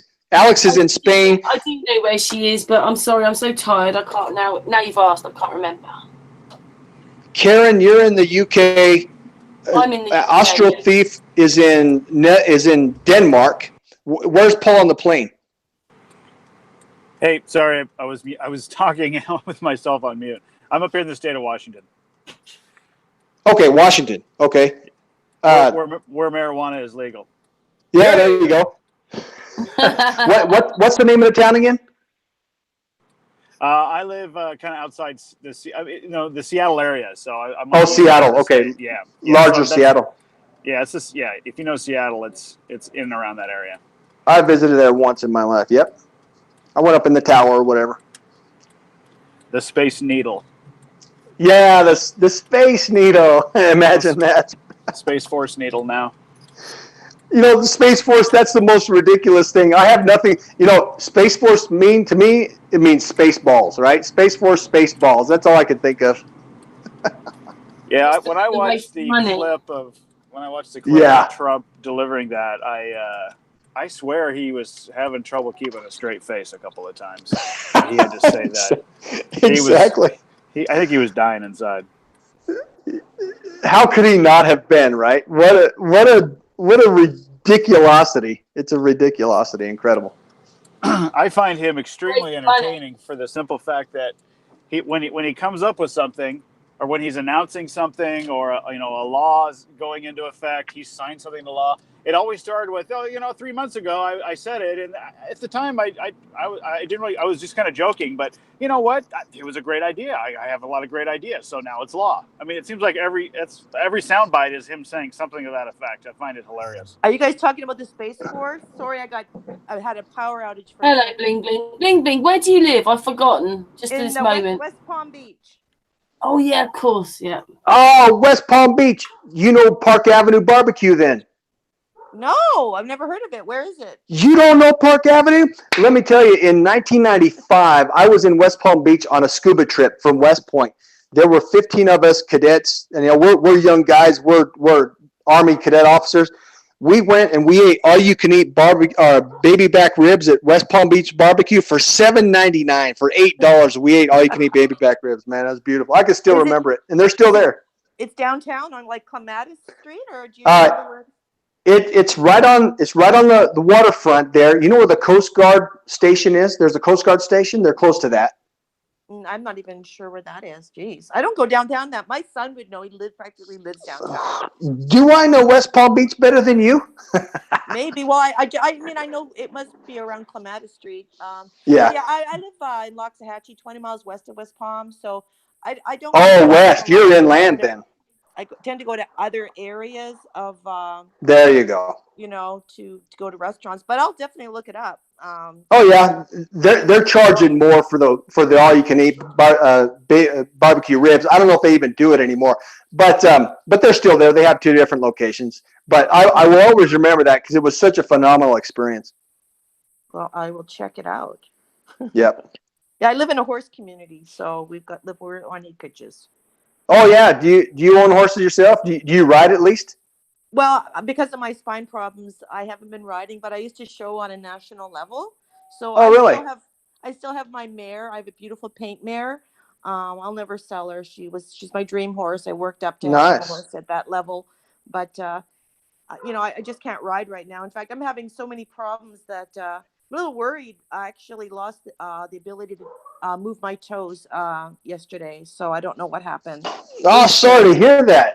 Yeah, it's working now. It's fine now, but I got such bad spine problems that I'm sure it has something to do with that. But you know, the Mongolians knew the end was near when they couldn't get on their war ponies. Oh.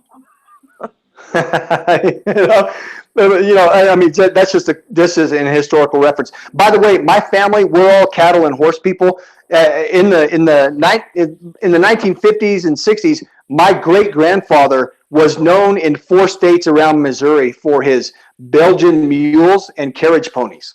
Really cool. Yep. So he used to breed the big Belgian mules. What he would do, he would have a jackass or a donkey, a male donkey. What he would do, he'd have a pit, and he'd back up a Belgian mare in a pit low enough so that donkey could mount the Belgian mare, and the offspring would be a draft horse, a draft mule, a big, powerful mule. That's crazy. That's how it works, eh? Can I just say something? Bling bling. Yes. I haven't uploaded it yet, but this person called Roger Mason wrote to me today with what he thinks people should know about, and one of them's called a Rife machine, and I'm gonna do a little video about it, and people using it say that it gets rid of pain, and he said that he cured himself from testicular cancer. It puts it through your body. I'm going to put the video out afterwards. I'm not saying I know everything about it and everybody should look up their own research, but I'm going to put this little video out and have all the links, and then you can go and have a look at this. This might help you with pain. Well, he says I have so much spine damage, everything, and nobody knows about it. That's the problem in my spine's loaded with arthritis. So yeah, it's okay. That is one of the comments I made in the video about that. But he said it's a bit like a gem that nobody knows about. Okay. This machine, you just fix it to your waist or wherever, and then it does these. You know, it fires its waves through you. You set it at certain levels for whatever you're aiming at, and yeah, it really works. See, my problem is, how do you spell that, Karen? What kind of machine is it? Wore out all my cartilage in my spine. You know, you think that working out is so good for you, but I was leg pressing far too heavy, and I was just wearing out my body, and I didn't know. There you go. 15 years of bodybuilding and competing. Now you never know; it might help. Well, anyway, this machine's called a Rife. R-I-F-E. From what I'm seeing at the moment here, it works on vibration. Yeah. And as a musician, I can tell you that vibration is well. I don't know if any of you guys know about the 440 hertz versus 432 hertz music conspiracy. Yeah, I know it. Yes, sir. I know it. Right. Well, I used to, as a music producer, create music in 440 hertz. And once I found out about this conspiracy, I tuned everything to 432 hertz. This is the resonant frequency that music was tuned to about 60 years ago, before the Nazi bastards started tampering around with everything we listen to and everything we see. And since I've been making music in 432 hertz, and incidentally, my album will be in 432 hertz.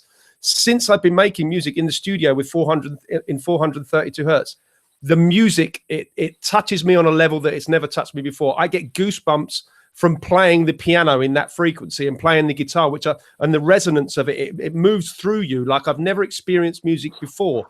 So if that's an agreeable frequency, and this Rife machine is probably something to do with frequency. I mean, there were the solfeggio frequencies, which are 7 healing tones that go back to antiquity. So if there's healing music and healing frequencies, this Rife machine, I would suggest, is doing something like that. Yeah. What it is I've made the little video. I just haven't uploaded it yet. And I'll put all the links in it for everybody to go to these web pages.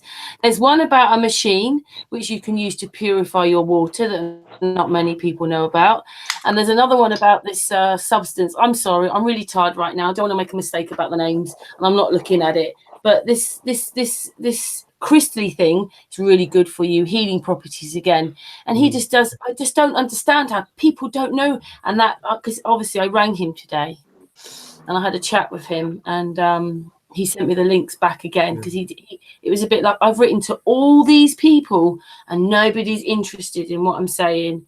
So I thought, right, okay, then I'll give him a ring. And then he was just explaining it all to me. So I haven't done masses and masses of research on it. I'm putting out the links for everybody to see, and everybody else can go and look into it. But he is quite convinced it works. All I'm saying is that if it's frequency based, then I'm on board, because from experiencing music myself in correct frequencies, in agreeable frequencies, I've felt that feeling myself. So anything that works on frequencies as a healing technique. I'll send you the link afterwards as well, so that you know, see if it's the same thing. But I'll send you a link to the little video, but I haven't uploaded it yet. I've made it. It's certainly in the same kind of area. So I'm very interested in it. Yeah, and people are talking about how it got rid of their back pain and that. Yeah. Well, I'll look forward to What it was is, originally when he made this machine, Dr. Rife, it was like £5,000. But they're saying they can make the equivalent for a lot less. So this is what this company's about. But it's just interesting information that maybe a lot of people don't know. So I'm just going to stick it out, and then everybody does what they want with it. Yeah. Can I take the frequency or vibration one step further and kind of share with you guys some of the stuff that I'm involved with when it comes to researching how our world works? And it has to do with the subject of gravity, buoyancy, density, and all of that sort of thing. Oh yeah, love it. Go ahead. Okay, so kind of bear with me, and I've only got a couple more minutes. I have a meeting at 3:00, so I'm gonna have to. For me, it's about 25 minutes to the top of the hour, so I'll try and be brief as I can. So, some of the work that I'm doing with my co-host on TFR, work that he's been doing for a couple of years now, is in relation to understanding, why is up, and down, and why do objects sink? Why do they rise? And good. This obviously looking for an alternative, if you will, or explanation, to get away from this, that mass attracts mass, and, that we're being pulled down by gravity. So we understand the density and buoyancy, but I think it goes further than that. And this is kind of what in fact, when I was just in the supermarket here, I was buying a Slinky. You guys remember the Slinky? Everyone loves a Slinky. Yeah, the little child, the toy we all played with as children. Well, yeah, when you let that go, the bit of it doesn't drop to the bottom until they all we all know how it works in the air, where it kind of appears to defy gravity, if you will, for a couple of moments before it all sinks up and then it falls. I'm going to be doing this test in my pool, in fact, and seeing how it reacts in a different fluid. And so that's what this kind of research is getting at, is understanding that there appears to be a separation force, if you want to call it a separation force between the object that is of reference, the ratio of the density of that object compared to the fluid, or the superfluid, if you will, that it's contained in. So obviously we would look at water as a fluid. The other aspect is that the air that we are existing in is a fluid as well. Call it a superfluid, if you will, but it's also a fluid. The air is. So where this research kind of began was saying, all right, so a gallon of water weighs 8 pounds in the air. Okay, so I've got a gallon of water, weighs approximately 8 pounds in air. Now, what if you took a gallon of air and put it in the water? What would you experience? Well, you would. What we're finding is that you're experiencing 8 pounds of weight of that air, but in the opposite direction. Okay, and it doesn't matter the depth. Pushing up 8 pounds of elevation on that air. Call it negative weight, and we're talking about the z-axis now. So right, this is where the research is going now, is understanding then that it doesn't appear to be on any of the other axes. And how you can test that is by taking water and trapping air in a cup and underwater, right? So you turn the cup upside down and shove it into the water, like into your kitchen sink. You trap the air there. And if the cup's completely underwater, you poke holes in the side of the cup, and it doesn't release the pressure. But if you do it on the top, then it releases pressure. So we've got this z-axis is where this force is, and so where this is going, I'm kind of trying to go full circle here, is that it appears to be potentially a vibration or frequency that what we experience. On the z-axis, that's determining up and down and the object that it is. Like if you take a bee, you take how they fly, you take a hummingbird. Okay, these things aerodynamically don't make sense. Okay, they're defying gravity. What it appears that they're doing is that they're creating, using frequency or vibration at a certain frequency or whatever, and that's what's allowing them to levitate. Look at the bumblebee. It doesn't make any sense that thing should be able to fly. What it's doing is it seems to be manipulating the superfluid that it's in and creating this ability for it to levitate. And then you take it a step further, you look at sand, okay?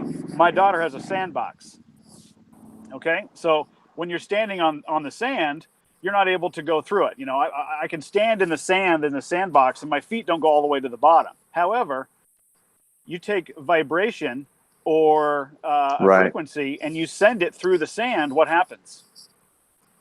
The particle shift. Yeah.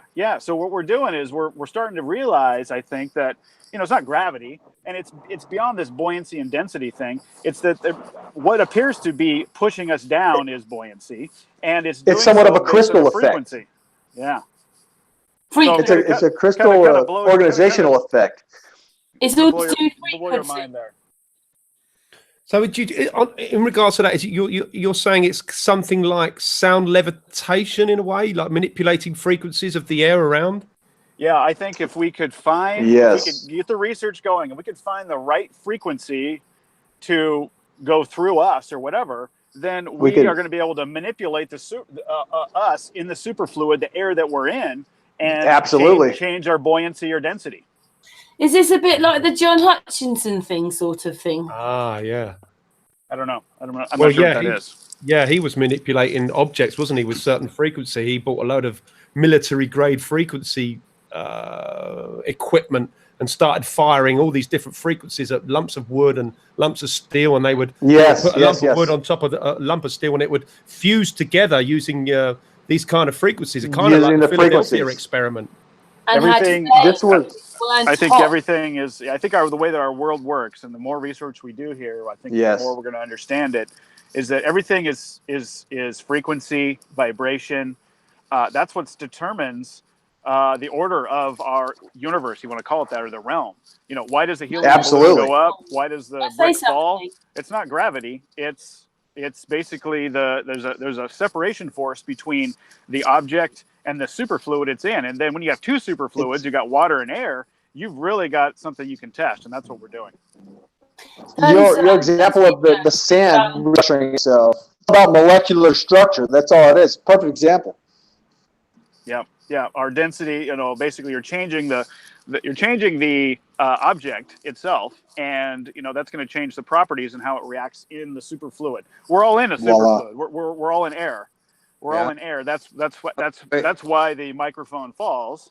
Okay, as we know. But it's beyond that. It's beyond the fact that there's not really something, in my opinion, that seems to be pulling us down. It's that that objects are being pushed down because they're separating from the superfluid based on their density in relation to the superfluid that they're contained in. And you can really test this underwater. Mind blown. Wow. I can't wait, Paul. Thanks. We're getting there.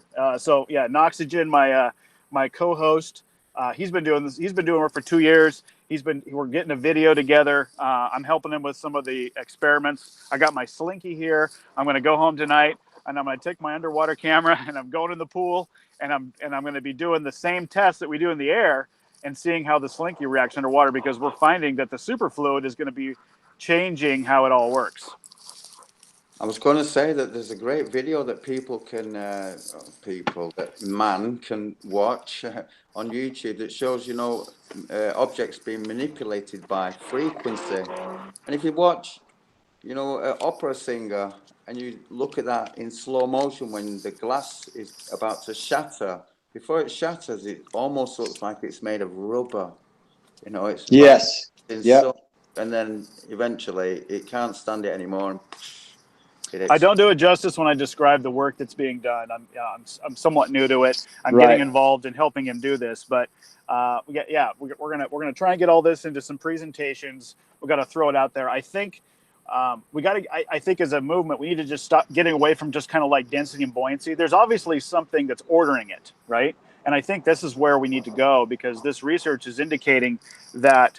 That ratio to the superfluid that we're referencing is what's going to determine whether objects rise or fall. And in water, it's completely different. It's a great way to compare and understand how objects are going to act in those superfluids.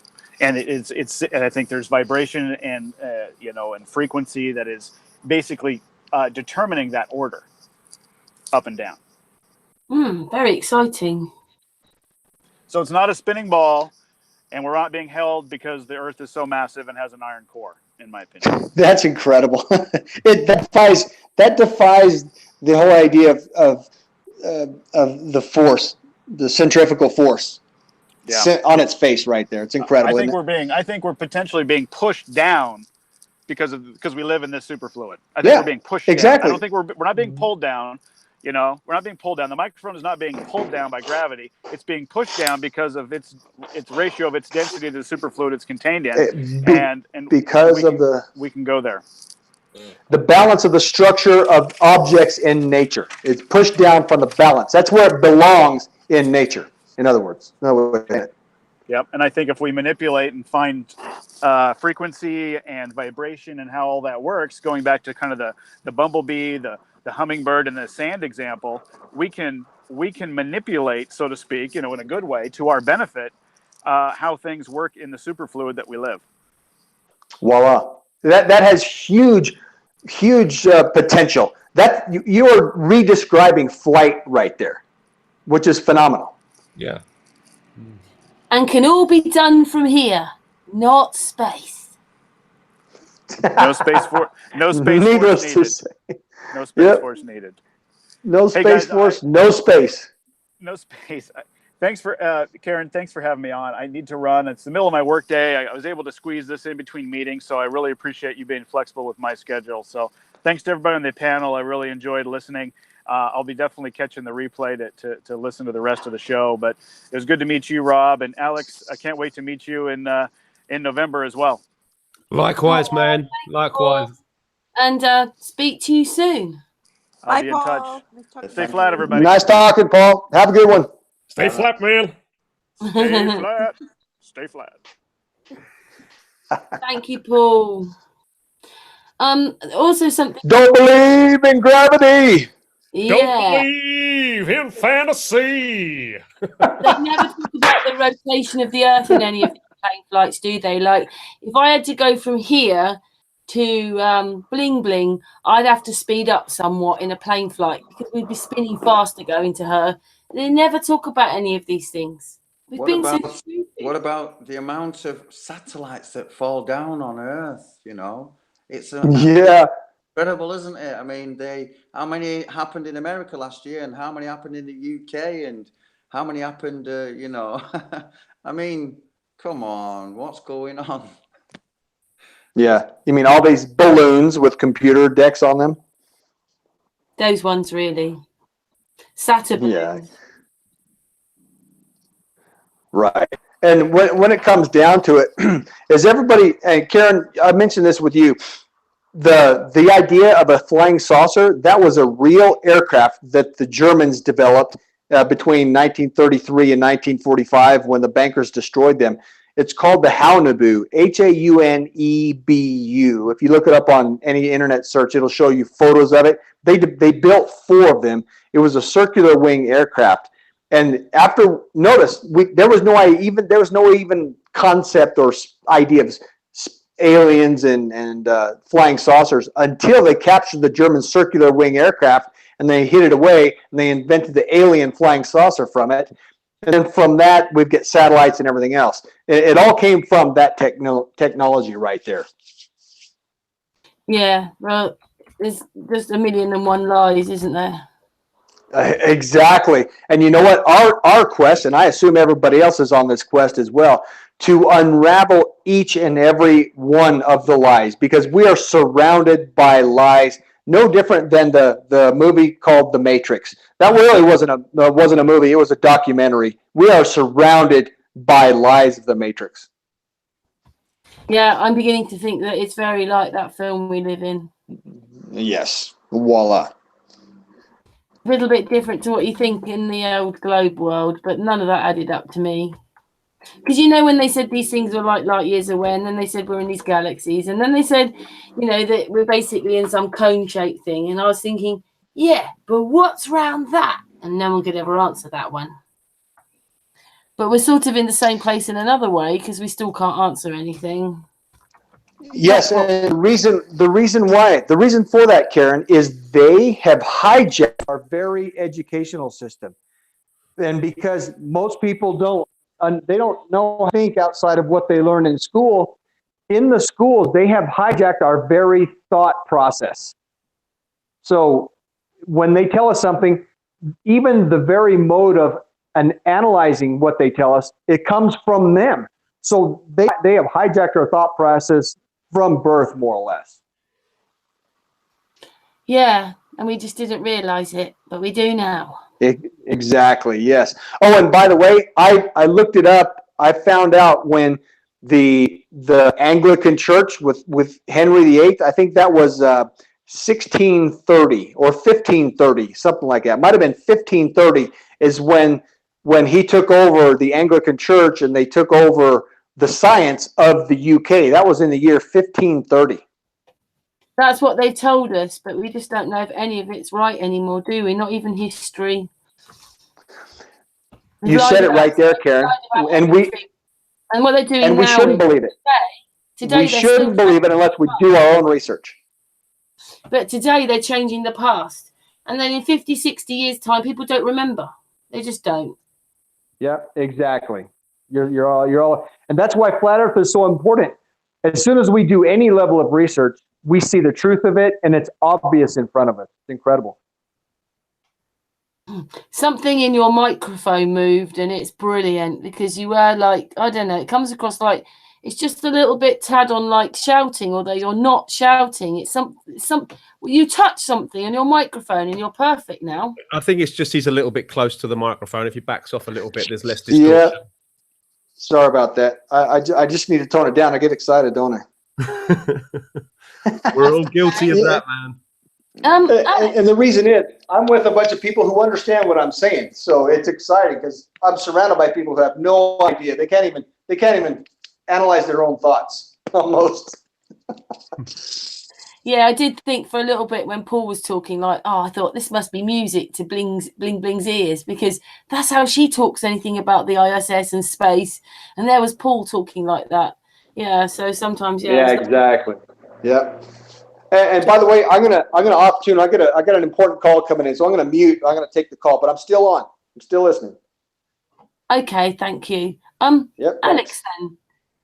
Alex, Yeah. did you say what you wanted to say, or is there some poem or something you wanted to read? Do you remember just before we went live? Oh yeah. We were talking about that, weren't we? We was. Let me preface this with what we were talking about. We were talking about just the flat Earth community in general, weren't we? And how some people can be quite vicious, and some people are just, use the flat Earth awakening as a bridge to being a nicer person, to being a better person, when you understand what it really means spiritually. And I happen to mention that, I have got a poem about this kind of journey. It's actually, I've actually made it into a song, and the song won't be out until November, in line with the conference when I release it. But it's a great song. But I would like to read the lyrics from it. And I would also like to say, although this poem talks about God and that kind of thing, how can I word this without offending? I don't want people to think that I've gone all religious and that kind of thing. But although this poem does speak about God, I kind of mean a creator, because once you get on the flat Earth, you realize that there's a creator. This is a created realm. And once you become a flat earther, you kind of realize that there is somebody watching you, perhaps, and that you start to behave like a different human being, I suppose. I don't know if you've experienced that, Karen. Once you awoke to flat Earth, you become a different person. Would that be fair to say? I just think that, I don't know, I was just a bit different as a child and very sensitive, and then all these things, and it leads up to this. And then I was saying, if you really wake up, there's this consciousness. It doesn't have that kind of ego, and it shouldn't want to hurt anybody. And you all just, even if we're all slightly different, have different things that we believe in, we all know we're living on a flat plane and we're not moving. And we're all different people, like you say, all coming in different countries, different places, different backgrounds, different everything. But something happens on a conscious level. And it did for me. It happened. It changed the way I behave. Let me put it that way. And I put it into a song. And here are the lyrics of that song. And I shall do it as Flat Earth Man, of course. And I hope you enjoy it. It'll take a couple of minutes, maybe 3 minutes or so. But thanks. This is a kind of a story about how it made me feel. So here we go. Well, we all believed in that spinning ball. Indoctrination blinded us all. From the very first day that we went to school, they put a globe in your face and that thing looked cool. The teacher explained how it all worked, and of course it sounded so berserk, but who was I to question it, because I was just a tiny kid. It sounded crazy as could be, but teacher would never lie to me. She was real nice, she didn't know. She too was taught to believe in that globe. I don't blame her. It wasn't her fault. She was only repeating what she'd been taught. I went through life believing that lie. That spinning ball was now in my mind. So I'm hurling through space on a road to nowhere. So I live my life without a care. 'Cause I was taught that there ain't no creator. That's what I was told from my educator. So I live my life so selfishly, there ain't gonna be no hell for me. I'll do what I want with no care for others, with no respect for my brothers. Until one day when I woke up and I drank some truth with my coffee cup. I learned that things ain't what they seem. This so-called reality is just a dream. There's deception everywhere that I look. The news, the TV, and in my school books. And pretty soon I realized that everything's just a pack of lies. There's deception on a biblical level. It's orchestrated by the devil. Many think that he don't exist, but that's what he wants. That's one of his tricks. But I found out that that dude's real. And I'll tell you, man, that's a bitter pill. So I questioned everything I was told. I had to question that spinning globe. I had to relearn it all again and get some truth inside this brain. And pretty soon I realized that the globe I was taught was a pack of lies. I studied as hard as can be. and I found the flat Earth conspiracy. Man, it hit me like a ton of bricks. The globe, I was taught, was a devil's trick. I started to connect the dots, and I'm telling you, man, there are lots. I soon realized that the Earth was flat. It's not a belief, man. It's a fact. And once I found out that reality, well, it did a funny thing to me. For a while there, I was pretty shocked. But now I know that there is a God. And once you get to that point of understanding, and once you know there ain't no moon landing, and once you know that space is fake, you view your life with a different take. It ain't just random chance that we're here. We ain't living on no stupid sphere. It ain't some ridiculous spinning ball. The Earth is flat, and God created it all. Well, now I found out about all these lies. I live a completely different life. I stopped reading the news and turned off the TV. That thing is evil as can be. Started being a nicer guy, and God forbid I tell a lie. I treat people with more respect, and I've got me a wife that I'd never neglect. Yeah, being good's working out for me. Now I ain't blinded, and I can see. I know that there is a God above, and if I'm good, then he'll show me love. I try to live life selflessly to be the best that I can be. I treat people how I want to be treated since my indoctrination was defeated. So don't believe in the devil's lies, because it's God he wants to hide. That's why they teach that spinning ball, to make you think you ain't special at all. Don't believe what you're being told. Don't believe that you're evolved. It's all an accident, and you are too. No, you're someone special, and God made you. Wow. Thank you. Brilliant. Yay! Love Wow. Just brilliant. Beautifully said. Brilliant. Really good. Oh, thank you. Really Thank good. you. Hey, Rob.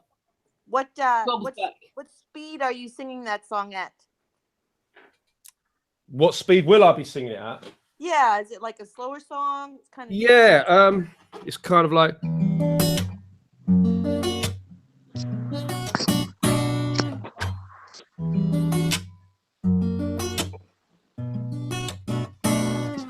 Well, we all You left the believe door open. women ball.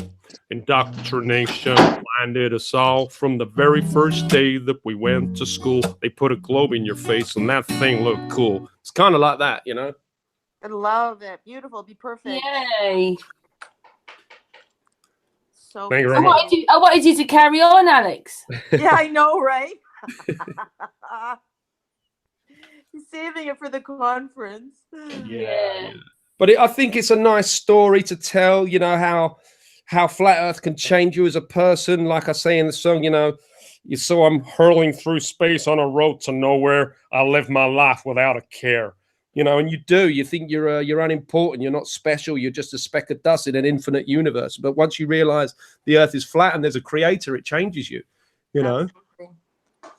Yeah, when actually, I think it was Eric Dubay that said all that, and it always sticks with me that that big long explanation in one of his videos when he talks about, you know, the insignificancy of us and hurling through space, and that we are a speck of dust, because that's what I guess it was Degrassi said, that we were nothing but space dust.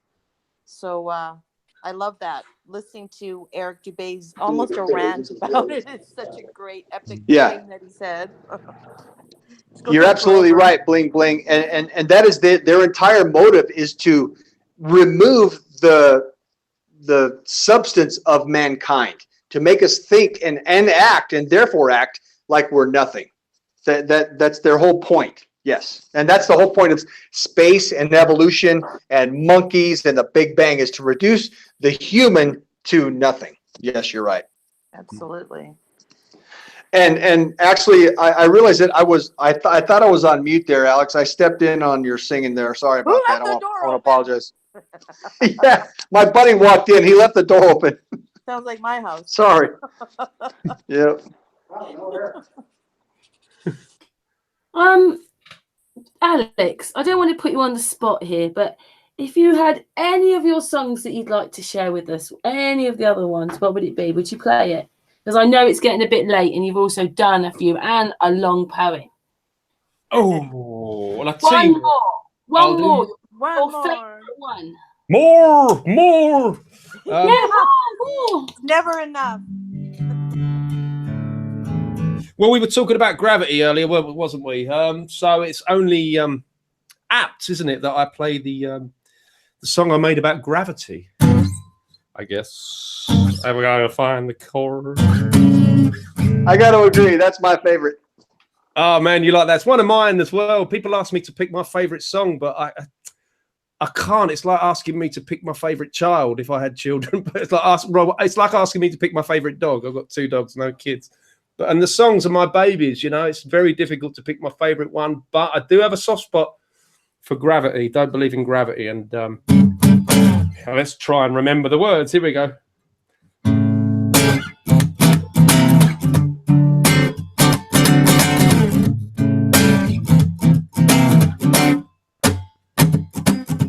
I remember when I learned in school about gravity.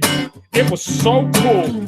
I had a teacher that knew it all. She taught me how water could stick to a ball, how buildings stick to the underside of a ball that spins like a carousel ride. Man, it all sounded crazy to me, but I love learning about gravity.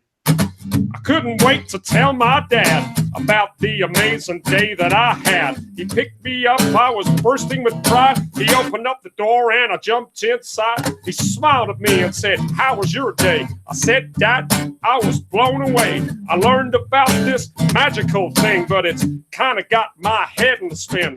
I learned about this Newton guy. When an apple fell on his head, he surmised that there must be a force that's pulling it down, and everything's being sucked to the ground. A force that sticks us all to this ball. The people, the buildings, the oceans, and all." And so it was written in history.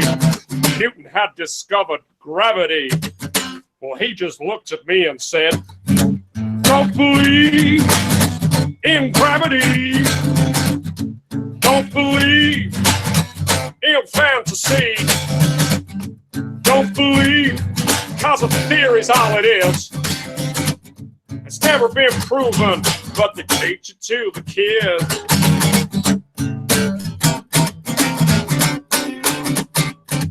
Well, my dad felt a little bit sad for me when I mentioned that word gravity. He said, "Have a little independent thought and question what you've just been taught. I mean, how the hell can a ball that spins make a force so strong that sucks everything in, yet birds and insects fly unaffected? Gravity must be so selective. Think about it logically, 'cause that don't make no sense to me. You gotta question all those preachers preach, question all those teachers teach. You see, gravity is just a bunch of bull. That Newton guy's just a lying fool. These guys like Newton shouldn't be trusted. Their Freemasonic lies have been busted. In fact, my boy, it's density. And that's why things fall down, you see. An object always falls to the ground if it's heavier than the air that surrounds. If it's lighter than air, then it'll rise. It'll keep on floating up to the skies. That's what's known as buoyancy, and that makes more sense than gravity. Don't believe in gravity. Don't believe in fantasy. Don't believe, 'cause a theory's all it is. It's never been proven, but they teach it to the kids, yeah.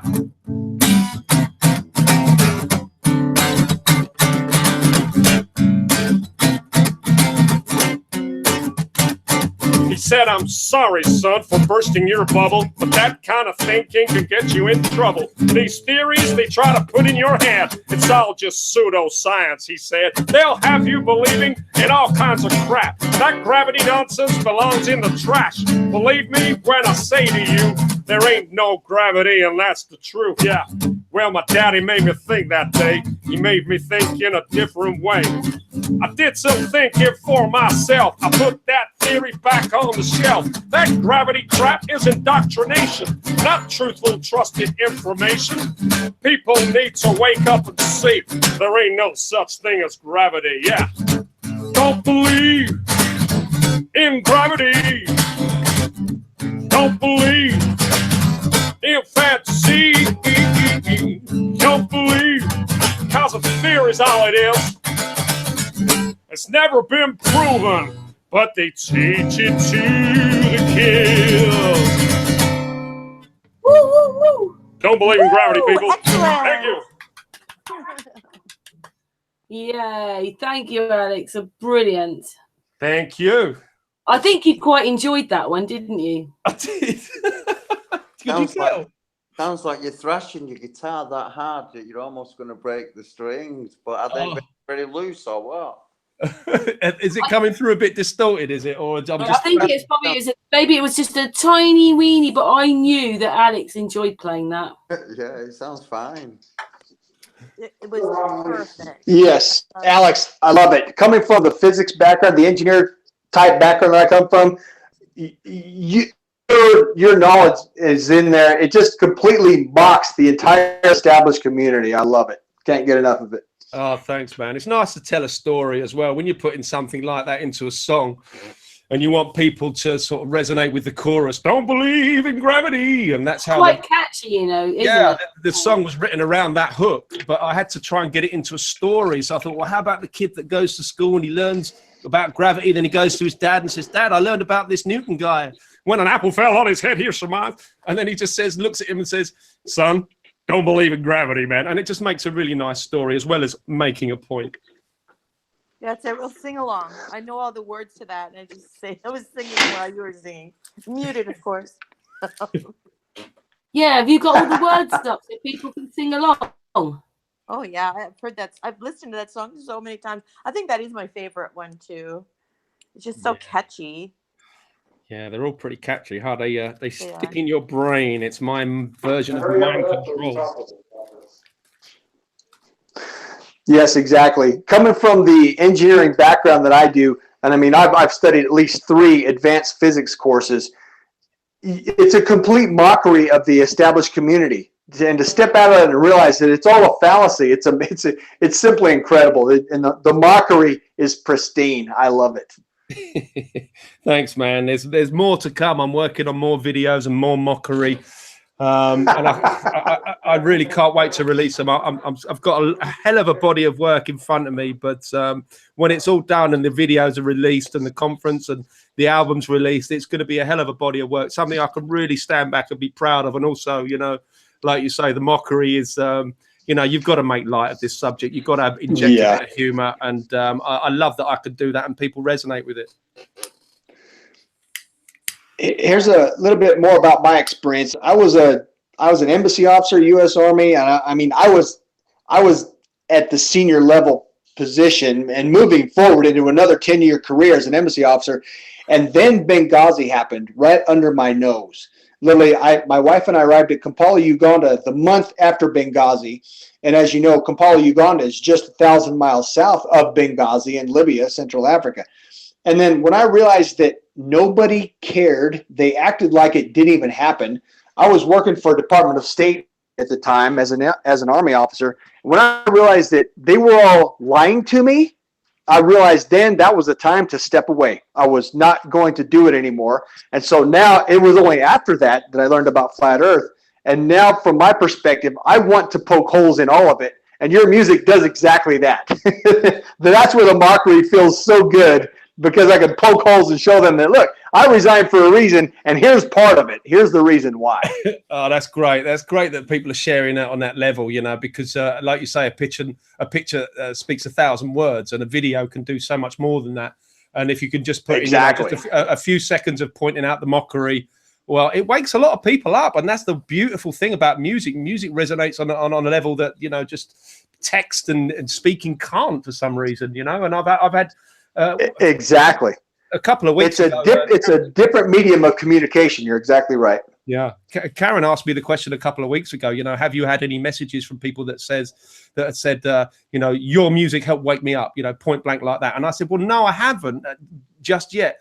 But I get people that share the music and use it as an icebreaker. But since then, I've had a couple of Facebook messages saying, thank you so much for the music. It's helped remove my cognitive dissonance. You've helped to wake my husband up, etc. And I've had a bunch of messages like that.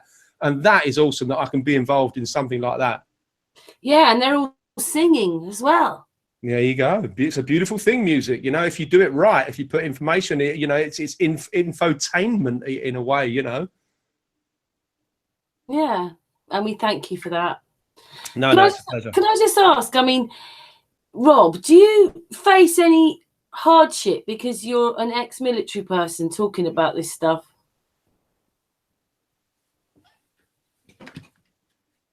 Is he there? Oh. Rob. Oh, well, he's gone quiet on that one now. Alex, it's just gone midnight for you. Did you want to stay on a bit longer, or? Yeah, I can stay on a bit longer. Why not? I'm having fun. Yay. Bling Bling, have you got any videos waiting to be? I have one that's halfway finished. I'm sorry, you know what I've been busy with. As we talk, Yes, I do. You know, as we talk, I'm working on 2 more, and then I'm done, and then I can get back to making videos. Okay, I can't drive, right? Because I can't afford $8,000 for a 6-month policy because of my bad car accident. Wow. Yeah. So it's really hard to get people to drive me here and there. It's like I have to beg, bribe, you know, kind of thing a lot of the time. And I really like having my nails done. It's kind of my girly thing. So I decided to teach myself how to do my own acrylic nails so I don't have to be worrying about going back every 2 weeks for fills. So that's what I've been busy with. It's so important, you see. Oh, it's good to have a bit of girly time, though. I've been having so much fun learning this. Like, seriously, it's very artistic. I'm an artist. You know, I had my own belt buckle company. I love. Can I put them out of their misery? She's got a flower on her one of her fingers. I think her middle finger. She's got a flower on there. I know. I made that out of acrylic yesterday. I told her, I said, look, I know it looks rather gaudy, but what do you think? I don't think you said anything. You don't need to buy that heat gun. I have one in the office. And Karen, sorry about that. My internet connection is kind of slow, and I had it on mute, so it took me a good 30 seconds to get myself back on. But I'm still with you. And would you say your question again, and I'll address it? Yeah, I was just saying to you, like, you say quite a lot now about these things, even Benghazi and that. Like, and the other day, people wanted you to actually talk more about it. But do you face any hardship because you're an ex-military person who's now talking about it? Because I understand your question, and the answer is the answer is surprisingly no. I haven't received any. I'll tell you one time, though, when I went back to my hometown. It's a small town in northern Arizona. I love it. I love the wide open desert. It's a hard land. I learned how to live off the land when I was there, and I mean live with the land. But it turns out one of my neighbors reported me to a CIA hotline, and 2 guys went to my house, my parents' house, and asked them about me. And they told them, Rob is an international researcher. That's why he talks about all these things. But other than that, and I wasn't even there, and I laughed at it. But the main point I want to say, though, is the answer, Karen, is no. And I'm surprised that, because I know that they know that I'm saying all these things. I'm surprised that I have not received any hardship. So it's in that way, it's somewhat phenomenal. After coming out with what you do you have any military friends left? Just asking. I do have friends, but you know what? I know that from their point of view, I'm a rooster to them. I'm outside of the mainstream, and let me tell you, as we all know, the average person almost will never look into these concepts with an objective mind. It's the fact that they could understand it, but they don't even consider it as a logical possibility, so they won't. And so I become a somewhat of a pariah in that community. One guy, I started calling him out, and he had no response. He unfriended me on Facebook. Oh no! So not too worried about that. Rob, you must have signed like a secrecy act and all that. Like, did you have to wait a certain time before you could really say anything? Well, here's how that works. The secrecy act that I agreed to. That's the top secret contract. That can exist as long as that topic is classified. For example, there's there's some material that I worked with when I was in Africa that I'm sure it's still classified. And if I were to speak on it and give out all the details that I know, I would be held liable for that. So of course I'm not going to do that. But it all goes with it goes with a certain project that I'm exposed to. If I have certain knowledge, I will only get in trouble if I devolve specific information that I know I shouldn't give up. And of course, as long as I don't give up that, as long as I talk about things in general terms, I'll never have any problem. Did you give up? So- Did you work for the government and then you gave up the job because of flat Earth? Actually, here's how it worked out, Bling Bling. I served U.S. Army for almost 22 years. Maybe you know West Point Military Academy in New York? Mm-hmm. Yeah. Yes, I'm a graduate of West Point Military Academy. My degree is it's more or less undergraduate version of MBA, Engineer Project Manager. Okay, engineering MBA. Anyway, then I did 9 years helicopters, and then more or less an overlapping last 10 years was embassy officer. Well, I resigned. Okay, I resigned from the Army, but let me tell you this: in 2010, after my first year traveling Africa, I was good. I speak, like I said, I speak 8 languages. I was their diplomat guy. I know how to make things work. Plus, I'm a combat trainer. I trained combat flying and combat infantry in California for 2.5 years between 2005 and 2007. At any rate, in 2010, after my first tour in Africa, I have, and I can show you an OER, which is an officer evaluation report. I can show you a nomination for me, a nomination for eventual promotion to general rank. Wow. Okay. I'm not saying that I did make general, no, but that it's a nomination that this guy's good. He could probably make it. Put him on the list, right? I can show that to you. And so I was as of 2010, I was at the top of my game as among Africa embassy officers.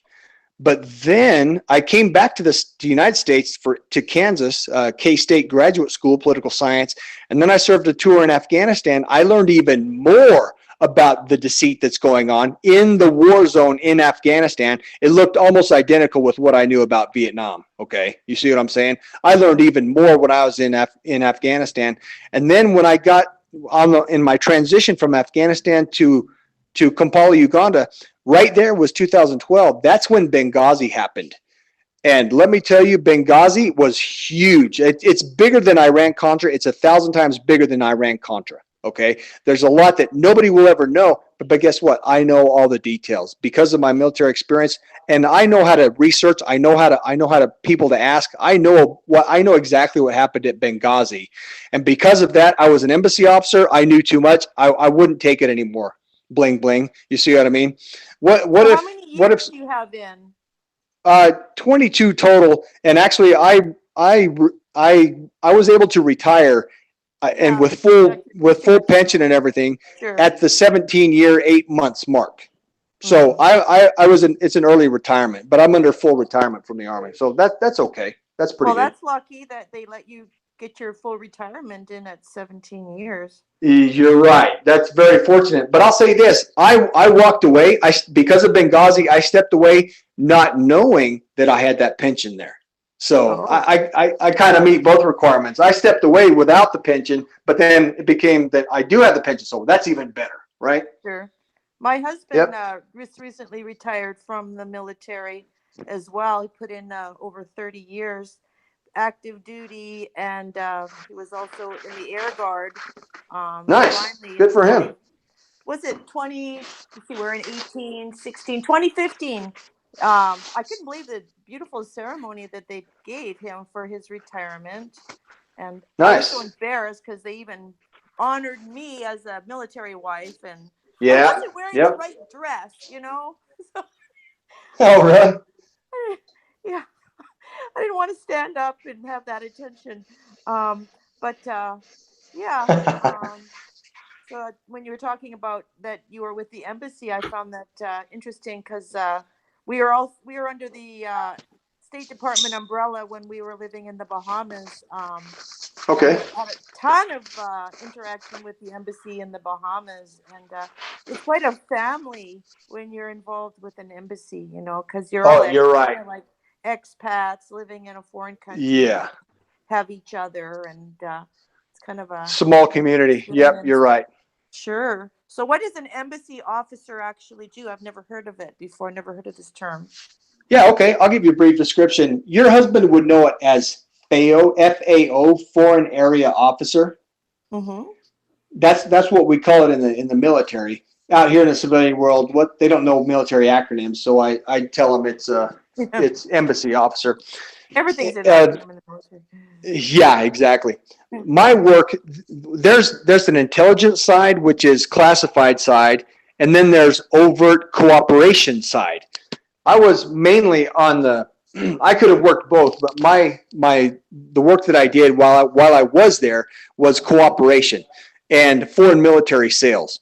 So in Southern Africa region, any region really, we set up training exercises, multinational training exercises.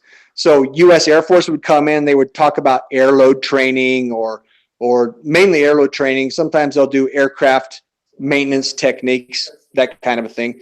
And then and that was at the airfield. But then up in central Uganda, we had a combat training scenario where they would teach Ugandan military and send them to Somalia actually as peacekeepers. So Wow. my work at the embassy was to coordinate all these things. We're the middleman between the U.S. military and the host nation military. In other words, people in the United States, like the Florida Air Force or the U.S. Air Force, they have no idea how the Ugandan military works. But we in the embassy, we knew everything. We knew how the contacts, the phone numbers, how everything works. So we're the middleman. That's what an embassy Okay. officer is. Oh, wow. Sound like a kind of cool Yep. job. Oh, let me tell you, I have phenomenal experiences. Yes, I do. But then, unfortunately, when I realized the nature of it and what's really behind it, before that, when the president it was like probably 2008 or 9 when they allowed the homosexuals to serve openly in the military, that was Yeah. nobody supported that. When that happened, I thought, you know what, that's over my head. I didn't join the military for that. But then when the Benghazi happened, it was over twice my head height. You see what I mean? That was so far out of bounds. I just had to walk away. I couldn't do it Can anymore. I just say, So I gave up the general rank. Bling bling. There's someone whoever would give up general rank because of ethics. I can claim Yeah, that. Rob, That's pretty crazy. Well, good for you and your personal convictions and your own moral compass. Good for you. Rob, Thank you. And Karen, go ahead, please. just want to say, look, as a group here, we have an open mind to it all. You know, everyone's who they are. We're just trying to bring the people together, and we don't go down those avenues very much. This sort of, that we don't go down those avenues very much. Okay, sure enough. My apologies. Nothing personal there. That's my history. Yeah. Sorry. I don't mean to sound horrible or anything, but yeah. No problem. What Yeah. avenue? I probably did too. Goodness. Well, anyway, we talked Karen, about what it. avenue? Just about sexes. Anyway, enough of that because I said, Oh. yeah, we'll just move on from that one. Rob doesn't mind explaining this because he was explaining it before, but what was it with Bengali thing that really did it for you then?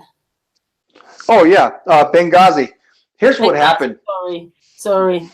Yeah. 4 dead Americans. Okay, 4 dead embassy staff. The entire embassy compound was run over, sacked, and burned. Okay, and when it turns out, an ambassador is the representative of that country's president.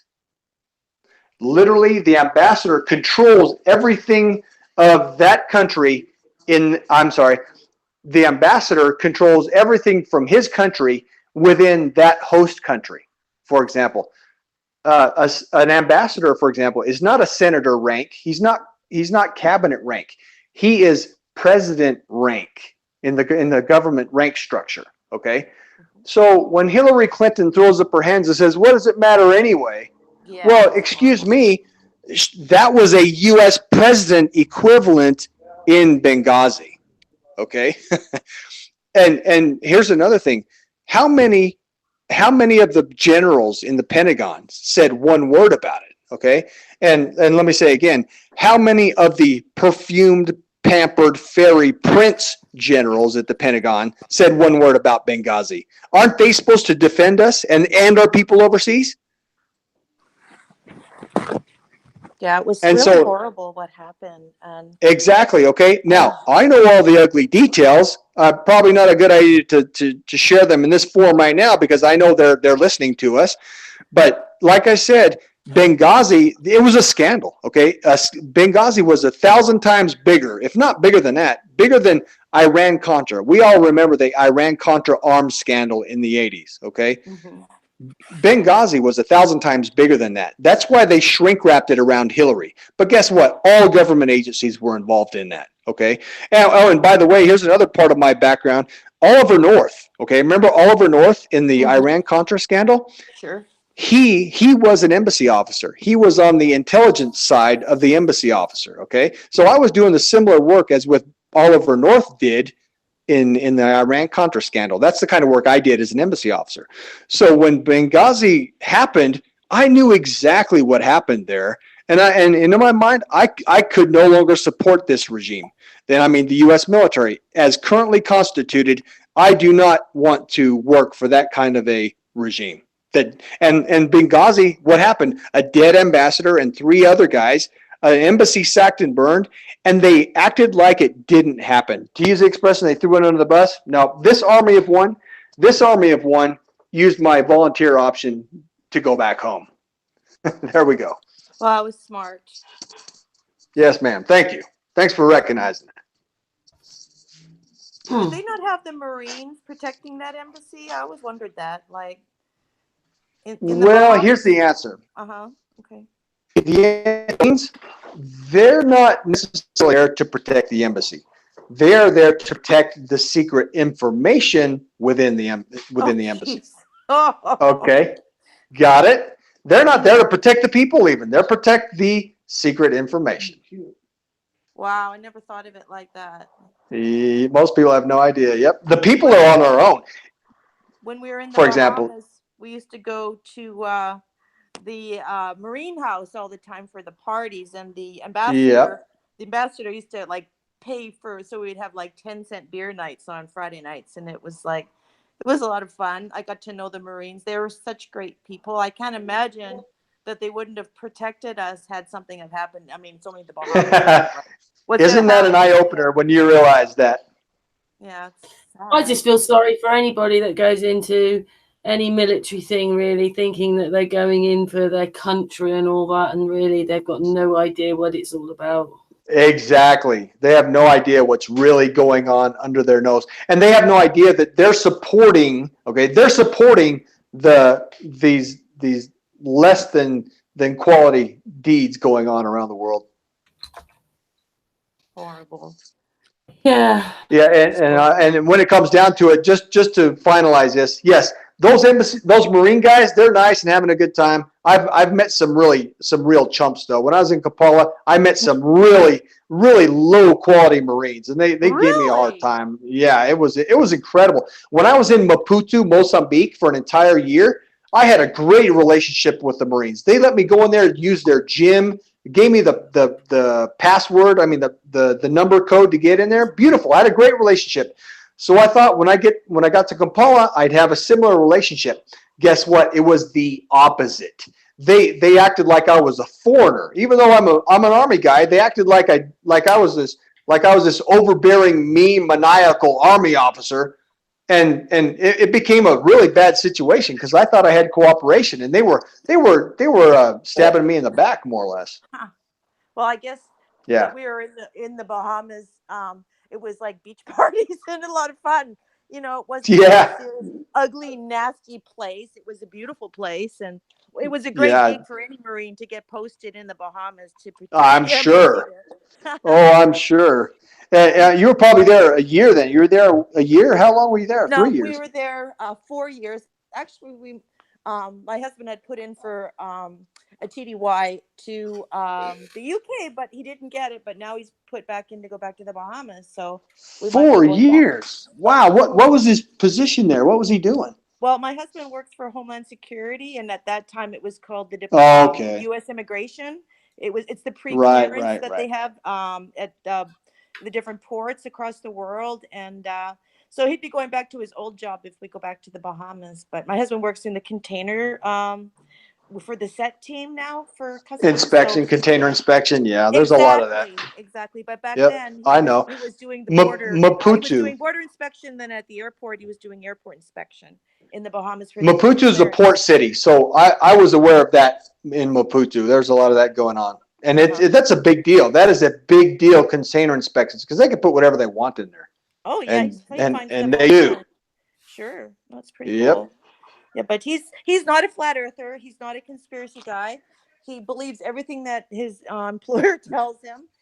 Unless it is, and he does have a very high level of security clearance. So I don't know. Maybe it's because of that he doesn't get involved in this. I really don't know. It's hard to get in his head. But yeah, I'm not allowed to. Here's one thing, and bling bling, you'll understand this.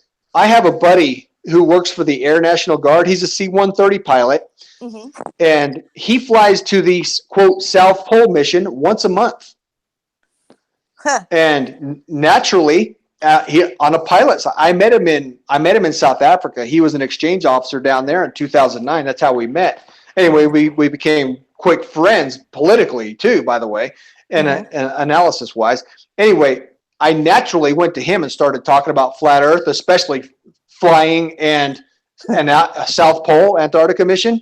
Guess what? He refuses to talk to me anymore. Yeah. And I have no doubt that it's because he knows they're watching his emails. Oh, it's possible. I'm positive of that. People, and I'm very honest and transparent about my life because my husband's also a Mason at a high level. He's involved with. Oh, okay. We know what that means. So people like. Oh, wow. I'm honest. I don't lie about it. I'm not hiding it. I've been to the lodge a million times. My husband served in every chair. He was the worshipful master 2 years in a row. I mean, I was the first lady. I've been very involved on the side for my husband, and that's like antithetical. I've just never seen anything that I would even consider suspicious. I know a lot of Masons. I know their wives. I know they're good people. They're Christians. They're praying before the meals. Like.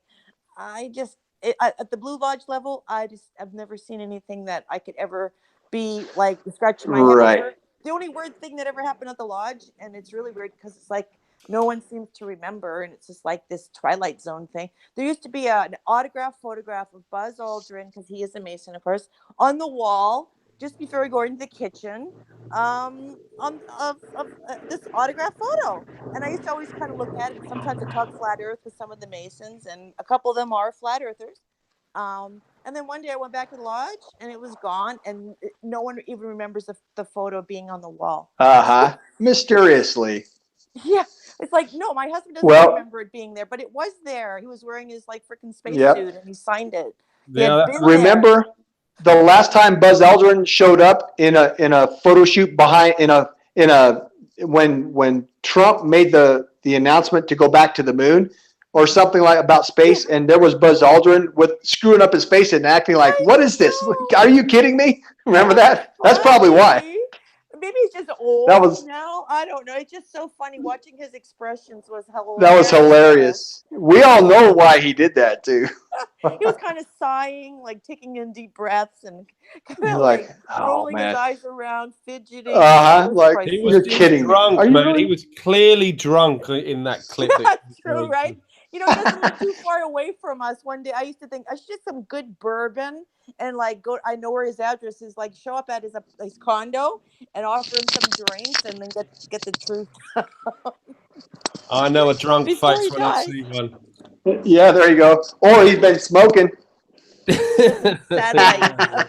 Ironically, he lives in Satellite, Florida. Oh God! But you can tell that in there thinking, "What the hell is this crap?"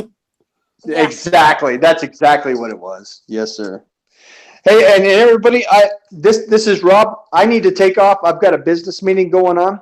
So it's really nice meeting everybody. Nice talking with you. I'd like to do some more. Nice talking with you too. Oh yeah, great. Thanks. Yeah, likewise, man. Nice to meet you, man. Yeah. Speak to you soon, Rob. That's it, Rob. You take it easy. Don't work too hard. Yeah, right. You know what? I'd have a hard time doing that. I'm lazy by nature, but I do get things done. How about that? So thanks again. Nice talking with you all. Hopefully in the future soon. Yeah, Absolutely. Great. we'll talk soon. Okay, sounds good. Karen, just let me know. Send me a link. We'll get on. Thanks again. Hope everybody has a nice evening, and good night to you, Karen. It's late there. Yeah, thank you. She never sleeps. She's like a vampire or something. I don't know.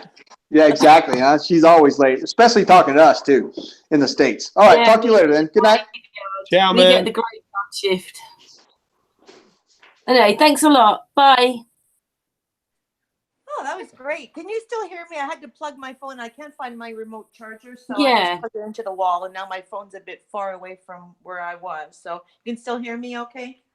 Yeah, we can. We've been going for 2.5 hours. I'd probably like to wind down a little bit now, but just obviously, obviously we're sun and moon here, but bling, and Alex, just ending up on this hangout. Explain what you're doing. Like, what's your next thing? Video, bling, song. What are you doing? Bling first. Ladies Oh, first. I'm definitely Ladies. not making a song. I'm definitely not singing because my singing is flat as the earth. Yeah, because I am working on a video. I've got so much material. And like I said, I just kind of got sidetracked with doing my and again, I learned how to do all my nail stuff on YouTube. There's so many great channels to learn off of. But yeah, tomorrow I promise I'm getting back at the video and I'll have it done in a couple of days. I just have a bunch of stuff that I found and I just got to put it all together. I found them contradicting themselves. I've found footage that's I'm not going to give it away, but yeah, it's going to be pretty epic. So look for that. Yes, that's what I'm doing, and that's it. And so go ahead. Yeah, and Alex, then what are you doing? Same sort of thing, really. Head down, working. Well, not completely. I mean, I'm having a bit of time out. I know how important it is to take some time out rather than just being obsessed with a project and spending so many hours in the studio. But there's 4 months until the conference now. And although that sounds like quite a long time, but I've got to make 2 very long videos between now and then, and also prepare myself for the conference, rehearsing, making a video, making an album, releasing that album as well. So 4 months is not a great deal of time to be doing a couple of videos and releasing an album. Yeah, there's a lot going on, but I'm trying to balance it by having, a bit of out time as well and getting myself out and in nature and walking the dogs and that kind of thing. So I'm trying to balance it, but I'm very aware that there's a looming deadline, but I know it's all going to come together because it's for the right reasons. Yeah, be proud of yourself. Keep coming on the hangout and you can just practice singing your songs, and that's how you can get your lyrics all solid. Yeah, I've got to admit, it's really helping. Front row seats to Alex. There you go. You heard it here first. Yeah, but I've got to admit, it's definitely helping, playing these songs and just trying to, it's the first time I've really played them and recited the lyrics, completely from start to finish without really making any fluff up. So that's a really good signal. That's a good sign that I'm probably ready for this huge gig that I'm doing. But a lot of work in the next 4 months, but it's great work and I love it. I love doing it. I absolutely love being a part of this community because it's wonderful. Yeah, it is. It is wonderful. We're very blessed that we are all open-minded people, that we are able to look at all of this with an open mind. And with friends. I feel sorry for these people that are closed-minded that won't look at it. Like, I feel genuinely sorry for them. Yeah, I just don't think it's their time. I mean, I did start feeling that for people. I feel sorry for you. I feel sorry for you, and taking pity on people. But I've come to realize that it's just not their time, and their time will come if you drop. If you plant enough seeds, and I think that's what my music is doing, is planting seeds. And if that helps, someone for it to grow it into, a plant or to get somebody to do their own research, then fantastic. But I can't feel sorry for people because I just sometimes that's just, maybe that's their path, that's their journey. And when it's time for them to wake up, Yeah, we have to go on, don't we? yeah. My husband's never going to wake up. I don't mean to sound pessimistic, but he honestly refuses to look at anything. He will not do it. His personality, he will never, ever, ever do it. So unless they make the big announcement and then I can say, told you so, it's not going to happen. It is what it is. Yeah, sorry, Bling Bling. I agree with what Alex says. You know, it's just not the time for some people. You know, they just do not get it, and I'm the same. If I find someone that's like that, you know, I think no, move along. You know. Well, it's not that he doesn't get it. He's never looked at a video. He's never listened to me talk about. He doesn't know what our research entails. He doesn't know any of it because he won't talk to me about it. He'll just get upset. And maybe when he retires, Bling Bling, he might. Because if he starts looking at it now, he probably won't want to work. Yeah, really? Well, he's retiring pretty soon. It can be maddening though when someone won't even look into it. You know? Well, it has been. Even one little. It's been very maddening, but I've just accepted it as the way he is, and that's that. You can lead a horse to water, as the old saying goes. Well, I can't even lead him to the trough. No. He just gets super upset. It's not worth it. Trust me. You could always take your Bling Bling. You could always take your crop out. Yeah, right. No, so you don't have to lead him. He gets really upset quickly, and he'll start yelling, and it's like, I don't want to listen to that. I'm a very calm person. I don't raise my voice. I don't like yelling, and I don't want to have someone yelling at me. So I just I'm not going to go there with him. So that's fine. You know what? I love him. He's my husband. We've been together for 18 years, and I've only been a flat earther for 3 years now. So you know what? I was a globe earther with him for the majority of our relationship. How should I expect him to go get on board with my new belief system, which is my belief system, you know, and mine alone, just like my walk with Christ. So I'm, you know, because a lot of people, I couldn't be with somebody, you know, that doesn't believe in, you know, the flat earth, or it's like, well, like I said, 18 years together, I'm not going to throw all those great memories away, all the great life we've had together, you know, and walk away because my husband's not going to look at the research. Not gonna happen. You're quite lucky. Your wife, she doesn't mind it, does she? She understands it. Sorry, you're talking to me? Sorry. Yeah, your wife's okay about it, isn't she? Oh, completely. I mean, as I said before, she's not going to be walking around town with a "I'm a flat earther" T-shirt on. You know, she's not ready. Not quite yet, huh? Yeah, not ready to do that kind of activism. She said to me today, actually, I get it, I understand it, I believe it. If I was to, but I wouldn't want to have a debate with anybody about it, and that's fair enough. She's quite quiet in her beliefs, or not beliefs, rather, her understanding. I wonder how many people are like her then. What you mean, the suffering wife? You mean? No, just people who know it's flat, but they're just not prepared. Well, then there must be thousands of them, because you know it's very difficult to come out with this stuff. I mean, some of us are brave enough to come out and talk about it on Hangouts and make music about it. You know, I'm not. I've gone past that stage of caring what people think about me. When I initially learned about it, I was like, oh my God, I'm not telling anyone, but I know the earth is flat and I'm going to keep it to myself, because if I tell anybody, I'm going to be open to ridicule. That was my initial reaction, like a few months into researching it. Now I feel enlightened. I feel wonderful about it, and I want to sing it from the rooftops. I am literally singing it from the rooftops. And I don't care about what people think about me. I just, you know, if they're not resonating with it, well, they can just bugger off, you know, and I will just attract more like-minded people into my life. And that's probably the path that I'm on. Get rid of the old junk, that people that don't resonate with you and don't understand my mindset, and attract new people into my life, which is exactly why I'm on this Hangout. I'm not going to get rid of my husband. Yay! I'm not doing that. But I do have so many flat earth friends. Both of my sons are flat earth. My best friend that lives with us in my house is flat earth. You know, and that's in my own, like, people I actually can see and breathe the same airspace with. And then I have all you guys. So, you know, I'm feeling very content with that. My My son, just let me interrupt you there rudely. I'm very sorry. My Oh, son you're so sent me his first flat Earth meme today. Oh, You know, which was kind of unusual, you know, because yeah, he's not into it. He isn't. But I'm hoping that he will look into it, you know, research and stuff. I don't talk about it with him anymore.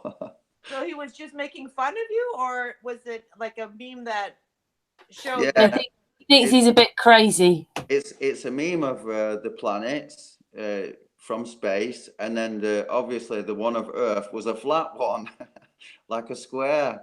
The rest of the planets were all spheres, you know.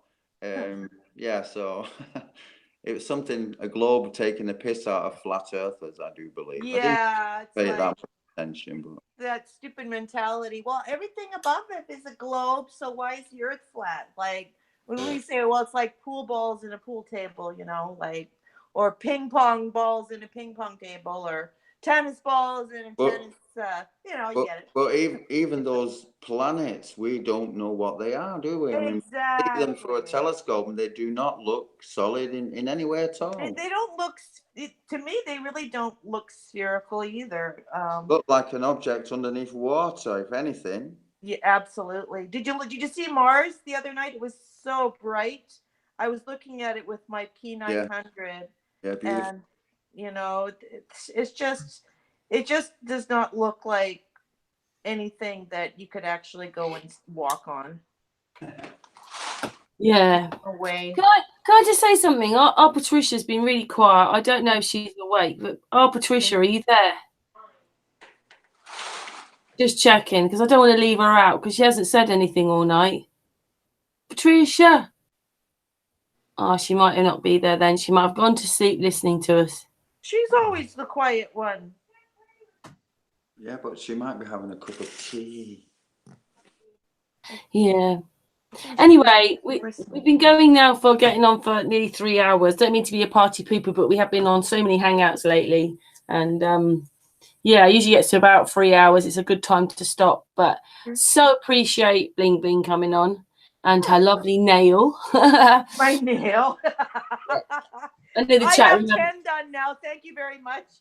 I know the chat room haven't seen it, but I have. I'll show you. Anyway. I'll send you a photo when we get off here, and I'll show you where I'm at. No, they're all purple now. They look good. I'm proud of this.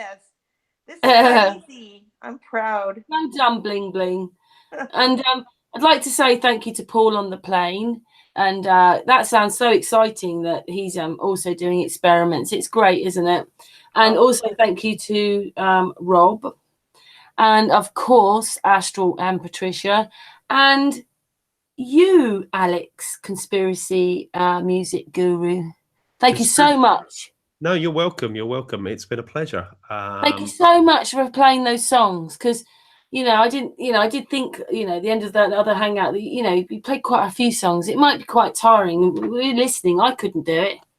No, it's great. It's good practice, and I love playing in front of people that really like the message and the music and understand the message and the music. That's really important. That's why I'm more than willing to do that. So no, thanks for having me on again. I appreciate it. It's a real pleasure. Is there any way you've got a little jingle to end the hangout on?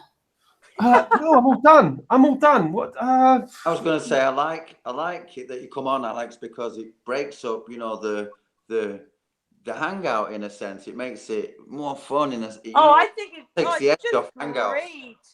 I love when you come on now and be able to listen to you sing those great songs. Yeah, he also is a nice person. You can feel it and hear it. Stop it. Stop it now. Yeah, we're going to come visit you in Spain. Yeah. We're lucky. No, thanks a lot, God. It's what's the time now? 10 to 1 over here. So yeah, I'm starting to lag a little bit. So I want to thank you all for listening to my style, and we'll see you next time. Yeah, I've got those words going through my brain now. I know what they are. Don't believe in gravity. Shut up, Karen. But I'm not singing, okay? I'm not singing anymore. Anyway, thank you so much, everybody. Chat room, thank you very much. And we're back tomorrow, Martin Leakey. Anyway, good night from us. Mwah.